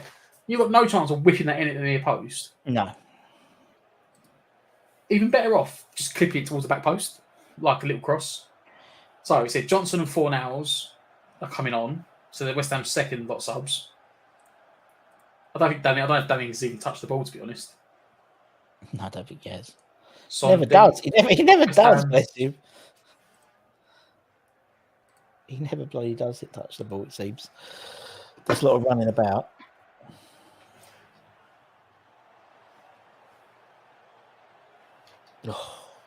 Son brings it forward, wide to Kulusevski. Kulusevski squaring up Aguerd.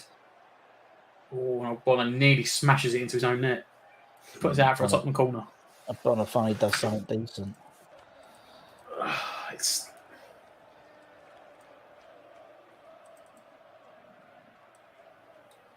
Aguerd does well to just force him down the line onto his weaker right foot, but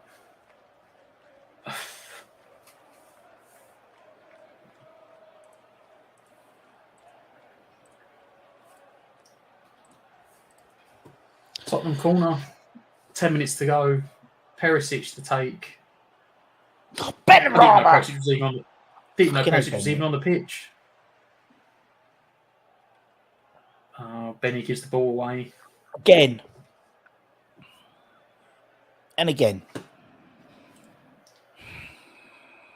He wins it back and he gives it away again. Out. Doesn't want to keep it there. Very poor. Rice, wide to Emerson.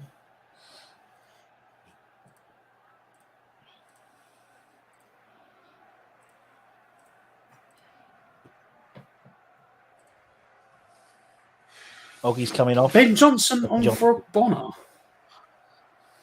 Interesting. I mean, is that a reaction to him like mucking up against Kane? Is that the pace that like Emerson for Fornals? He's not had much. Yeah, Emerson had much joy, to be honest, at all. No, I think that's what I was looking for. Was joy. Yeah, he's done well defensively, but apart from the first goal, when they said he just didn't track Emerson Royale. Yeah, but then again, Soufal didn't track Davies either. It was both their fullbacks got to run on both our fullbacks. Control the ball, Benny. No, you're right, and it was a domino effect, wasn't it? Really. West Ham gone to a back four. Back four, then they've gone to a back. It looks four. like Ben Johnson's playing, unless Johnson's now playing left side of the back three, and everyone else is playing left wing back. It looks like Johnson might be playing left back. West Ham have actually 2-0 down with 8 minutes to go. Moyes has gone, let's go for it. Might as well go for it, innit? Yeah, might as well go. Cheers, Moyes. Yeah. Nothing to lose now. You had nothing to lose in the first place. But like I said, it's another game no one expects us to get anything from. Well, that's the thing. See, no one expects us to get anything from the game. So now it's all going to come out, rah, rah, rah, rah, rah, but no one expected us to get anything out of the game. That's the principle of the. You're damned if you do and damned if you don't, isn't it? Do you know what I mean? That's the truth of the matter. If we went out and we'd lost 4-0 because we had a go, everyone would say, yeah, but I'm saying, yeah, I know we're going to lose. Yeah. And he's had a touch. I do. It's Benny kept it for once. But that's what I'm saying. Danny's had a touch. Oh, well done, Danny. If we'd lost 4-0 because we had it to go, people would go, we lost 4-0. Oh shit! I wouldn't care though. Like, yeah, but you would generally. No, but in hindsight, honestly, if we tried, you would care. If we lost 4-0 against Spurs, you would care. You would care, and I would care. And it's a loss is a loss. And that's I've seen us get spanked by Spurs so many times, right? Yeah. I'm more annoyed that, it's like when Moyes, do you remember Moyes, I think, was it like just before lockdown? And we played away at Man City and we lost like 2-0. Was it 2-0? And Moyes just turned up with like 7 defenders on the pitch and we just sat back for 90 minutes. Yeah. We lost 2-0 and it was like, what's the point? And then the next week we went to Anfield and we had a go and we lost 3-2. And everyone was like, well, at least we had a go. Like this. I don't know what point you could call us having a go. Maybe the first 3 minutes. Yeah, we had the first shot. First 5, maybe 10 minutes. First 5-10 minutes, we actually pressed them higher. Let's get into it. And since then, we've just gone for this stupid low block. Like, the second goal again. I don't know what Ogbonna's doing. He tries to turn Harry Kane. Ogbonna's and then he wins the ball. Ogbonna's he's been played himself out of a contract extension in my eyes. Because he's out of contract at the end of the summer. And it just shows his age there. As much as he's had an age in the last few games, he shows his age against a genuine top striker. Got bullied. Got bullied. So, an experienced guy like him got bullied. And, Right, so in the middle. Come on, let's go. No, poor touch.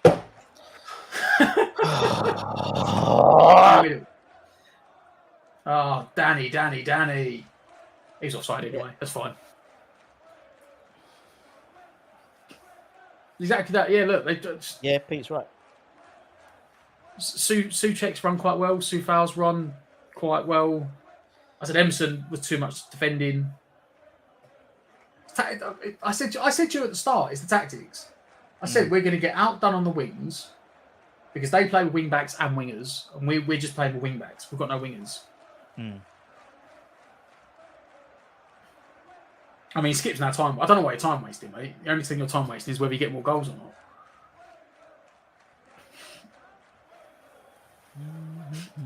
Right. Bringing Lucas Moura. You're taking a pee now. He's bringing Moura off the bench. Fucking Moura. Yeah. Like, why? What? I get the kid, Sarr, he's another midfielder. You want to get the kid a run out, but for what reason do you need to bring Lucas Moura off the bench for 5 minutes? What's it going to be for probably Kulusevski? Yeah, probably, I think.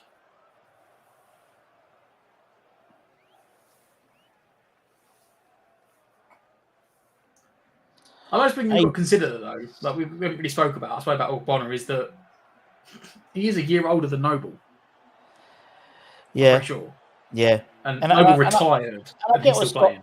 I get what Scott's saying. You know, I know he's an emergencies, but the fact is, if you're in the squad, you got to be ready to play. You know, and he has been playing very well the last few games, but today he's had an absolute mare. Today, absolute mare, and he's been shown up twice by genuine both goals. Both goals were his fault. And you know, maybe you said first goal, maybe Soufal didn't trap Ben enough, and Ben Davis, and but he was deeper and playing everyone else on side.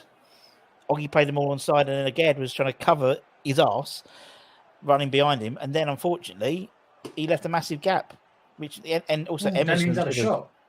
Should have done it. But you know, Fornals is trying to piggyback off Højbjerg there. Kane is breaking West Ham's offside trap. That's when you know that things have gone to shit. Souček with a good half interception. Kulusevski.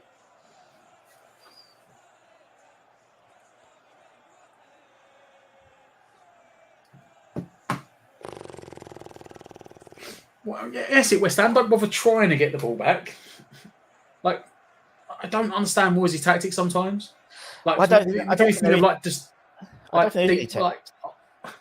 know at the start of the game he wants to sometimes do this whole deep line, the low block, right? Yeah. But with 3 minutes plus injury time to go, 2-0 down, Tottenham don't give a monkey's nutsack if you play a fucking low block, because they will just pass the ball around the back four for 5 minutes and go into the game. You're right, man. If you've got any interest in maybe trying to pull off something and get back in this game, you need to go chase the ball. And yes, you might get exposed for doing it. You might open up pockets. But, like, you ain't going to do anything. Oh, fucking hell, Pablo. Can anyone pass the ball anymore? Or have we all just given up entirely? Bowing on the ball into Fornals. Fornals switches it to Rice. Rice brings it forward himself. He's got 2 wide. He's got Bonner and Johnson. Sorry, Benrahma and Johnson. Benrahma slowed it down too much, squared everyone up. Back to Deck. Deck looks for a big raking ball to no one. To the West Ham fans in that corner. Exactly. Just over a minute and a half left of normal time. And like I said, they bring in Saron for... Okay, Richarlison. Kulusevski? I don't know what they're doing. Oh, for Skip. Sar's on for Skip, and then Lucas Moore is on for Kulusevski. It's just been a horrible outing. Horrible day at the office. That's what it's been, apart from the first 5 minutes. The rest has been... Well, the first half... The problem is, right, the first half, Moyes got his tactic... in Moyes' eyes, he'll say he got his tactic spot on. Yeah. Just keep it tight in this first half. Don't let anything in, and then do something in the second half. But the problem is, Moyes' tactic isn't then do it in the second half. Moyes' tactic is get it to 70 minutes. Yeah. And then we'll have a go the last 20 minutes. Yeah. And I'm sure Antonio recently, like, does he do his thing with I think it was Wilson. Yeah, I think you think about Noble's. I think it was Noble's autobiography. He talks about Moyes trying to, he'd rather lose 2-0 than, go for it that way. So it was something like that, wasn't he? It was like it was always a defensive first attitude. Antonio, I'm sure it was on like his thing with Callum Wilson. He said like, the gaffer will be happy if we're 1-0 down with 10 minutes to go, then we'll have a go with 10 minutes to go. Yeah, because anything can happen. If you're in the game, if you're in the game at 1-0 down with 10 minutes to go, it's like, what do you mean if we're in the game 1-0 down with 10 minutes to go? What mentality is that? Yeah, and this is what Moyes done today. Yeah, again, he's turned up and gone, if we're in the game with 20 minutes to go, we might get something out of the game. Well, no, with 20 minutes to go, we were 2-0 down. It's too late. Because I know we're down the bottom because we don't score goals, right? That's it. But the problem is, that's a free kick. Thank you very much. The problem is, right, is that we don't score enough goals, so therefore that we can't sit back and defend, because the problem is we concede over a goal a game, I'm pretty sure, or we concede a goal a game, right? So there's no point going, we're just going to set up to defend, because we're defending and conceding anyway. 23. No, yeah, just under goal. Yeah, 19 goals. It's about a goal game. But 23 games. We can score like one goal every 2 games. It's like a goal every. 13 goals. Yeah. So the problem's goal scoring, but that means you need defense to be better. But so the defense isn't the problem, right? Because we don't concede many goals. So why are you going more defensive at the start of the game when we don't score many, we don't concede many? I think we've got. I don't know if it's changed now, but we at least before this weekend had the best defense in the bottom half. Yeah, we've got 20 bottom half. We still have the best defense in the bottom half. We've got the best defense in the bottom half, so it's scoring goals. So when you set up defensive, what's the point? Your defense isn't really the problem. The individual mistakes are what cost us, because if you take the individual mistakes away, we've made over the season, we conceded even less. Yeah. Promise we're not scoring. No. And we're not scoring because Moyes is basically doing this mantra of let's be in the game with 20 minutes to go and then try and fucking help ref. Can we actually get to full time at the minute? Because the amount of he should be off by now. He's just done Bowen for a bookable foul, Perisic, and he's just done Soufal as well. Like,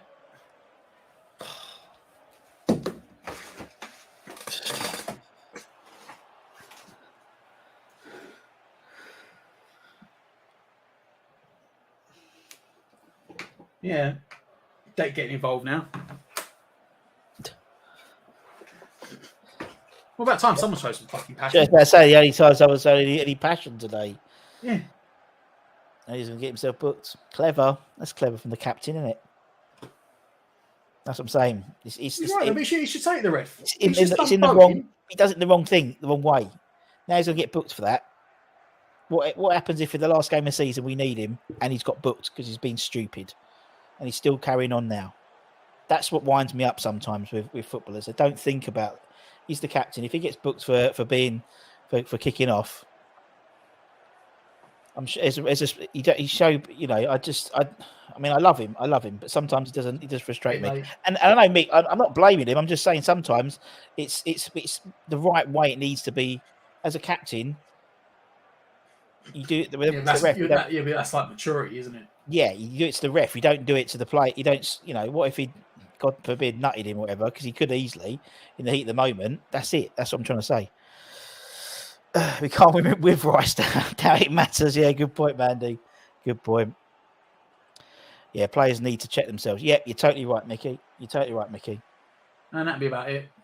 Yeah, that's going to be about it. Right, I'm going to quickly jump on the highlights thing, and then Matt, you can close it, man, and take us over there. All right, I'm just going to dive over there. We're not going to have a very long highlight show, obviously, because there's not many highlights to talk about. But I'm going to dash over there, and hopefully, if you're on it now, you can go. You should be able to go as soon as we've closed this stream to go to the other one. All right, I'll see you on the other side, guys. Let me leave. I've got to leave this one first. All right, and that is literally as Russ leaves. That is full time. It's finished. Spurs 2, West Ham 0. Not a great performance. It really wasn't. Not a great way of playing. Nearly kicked off at the end there. Handbag started being thrown. Maybe if that happened at the start of the game, we might have been more into it. But that has been the show. Thanks for joining us. As I said, me and Russ will be over doing a review in a minute. It won't be a long one because actually, and honestly, not much really happened in the game. It was quite a quiet game.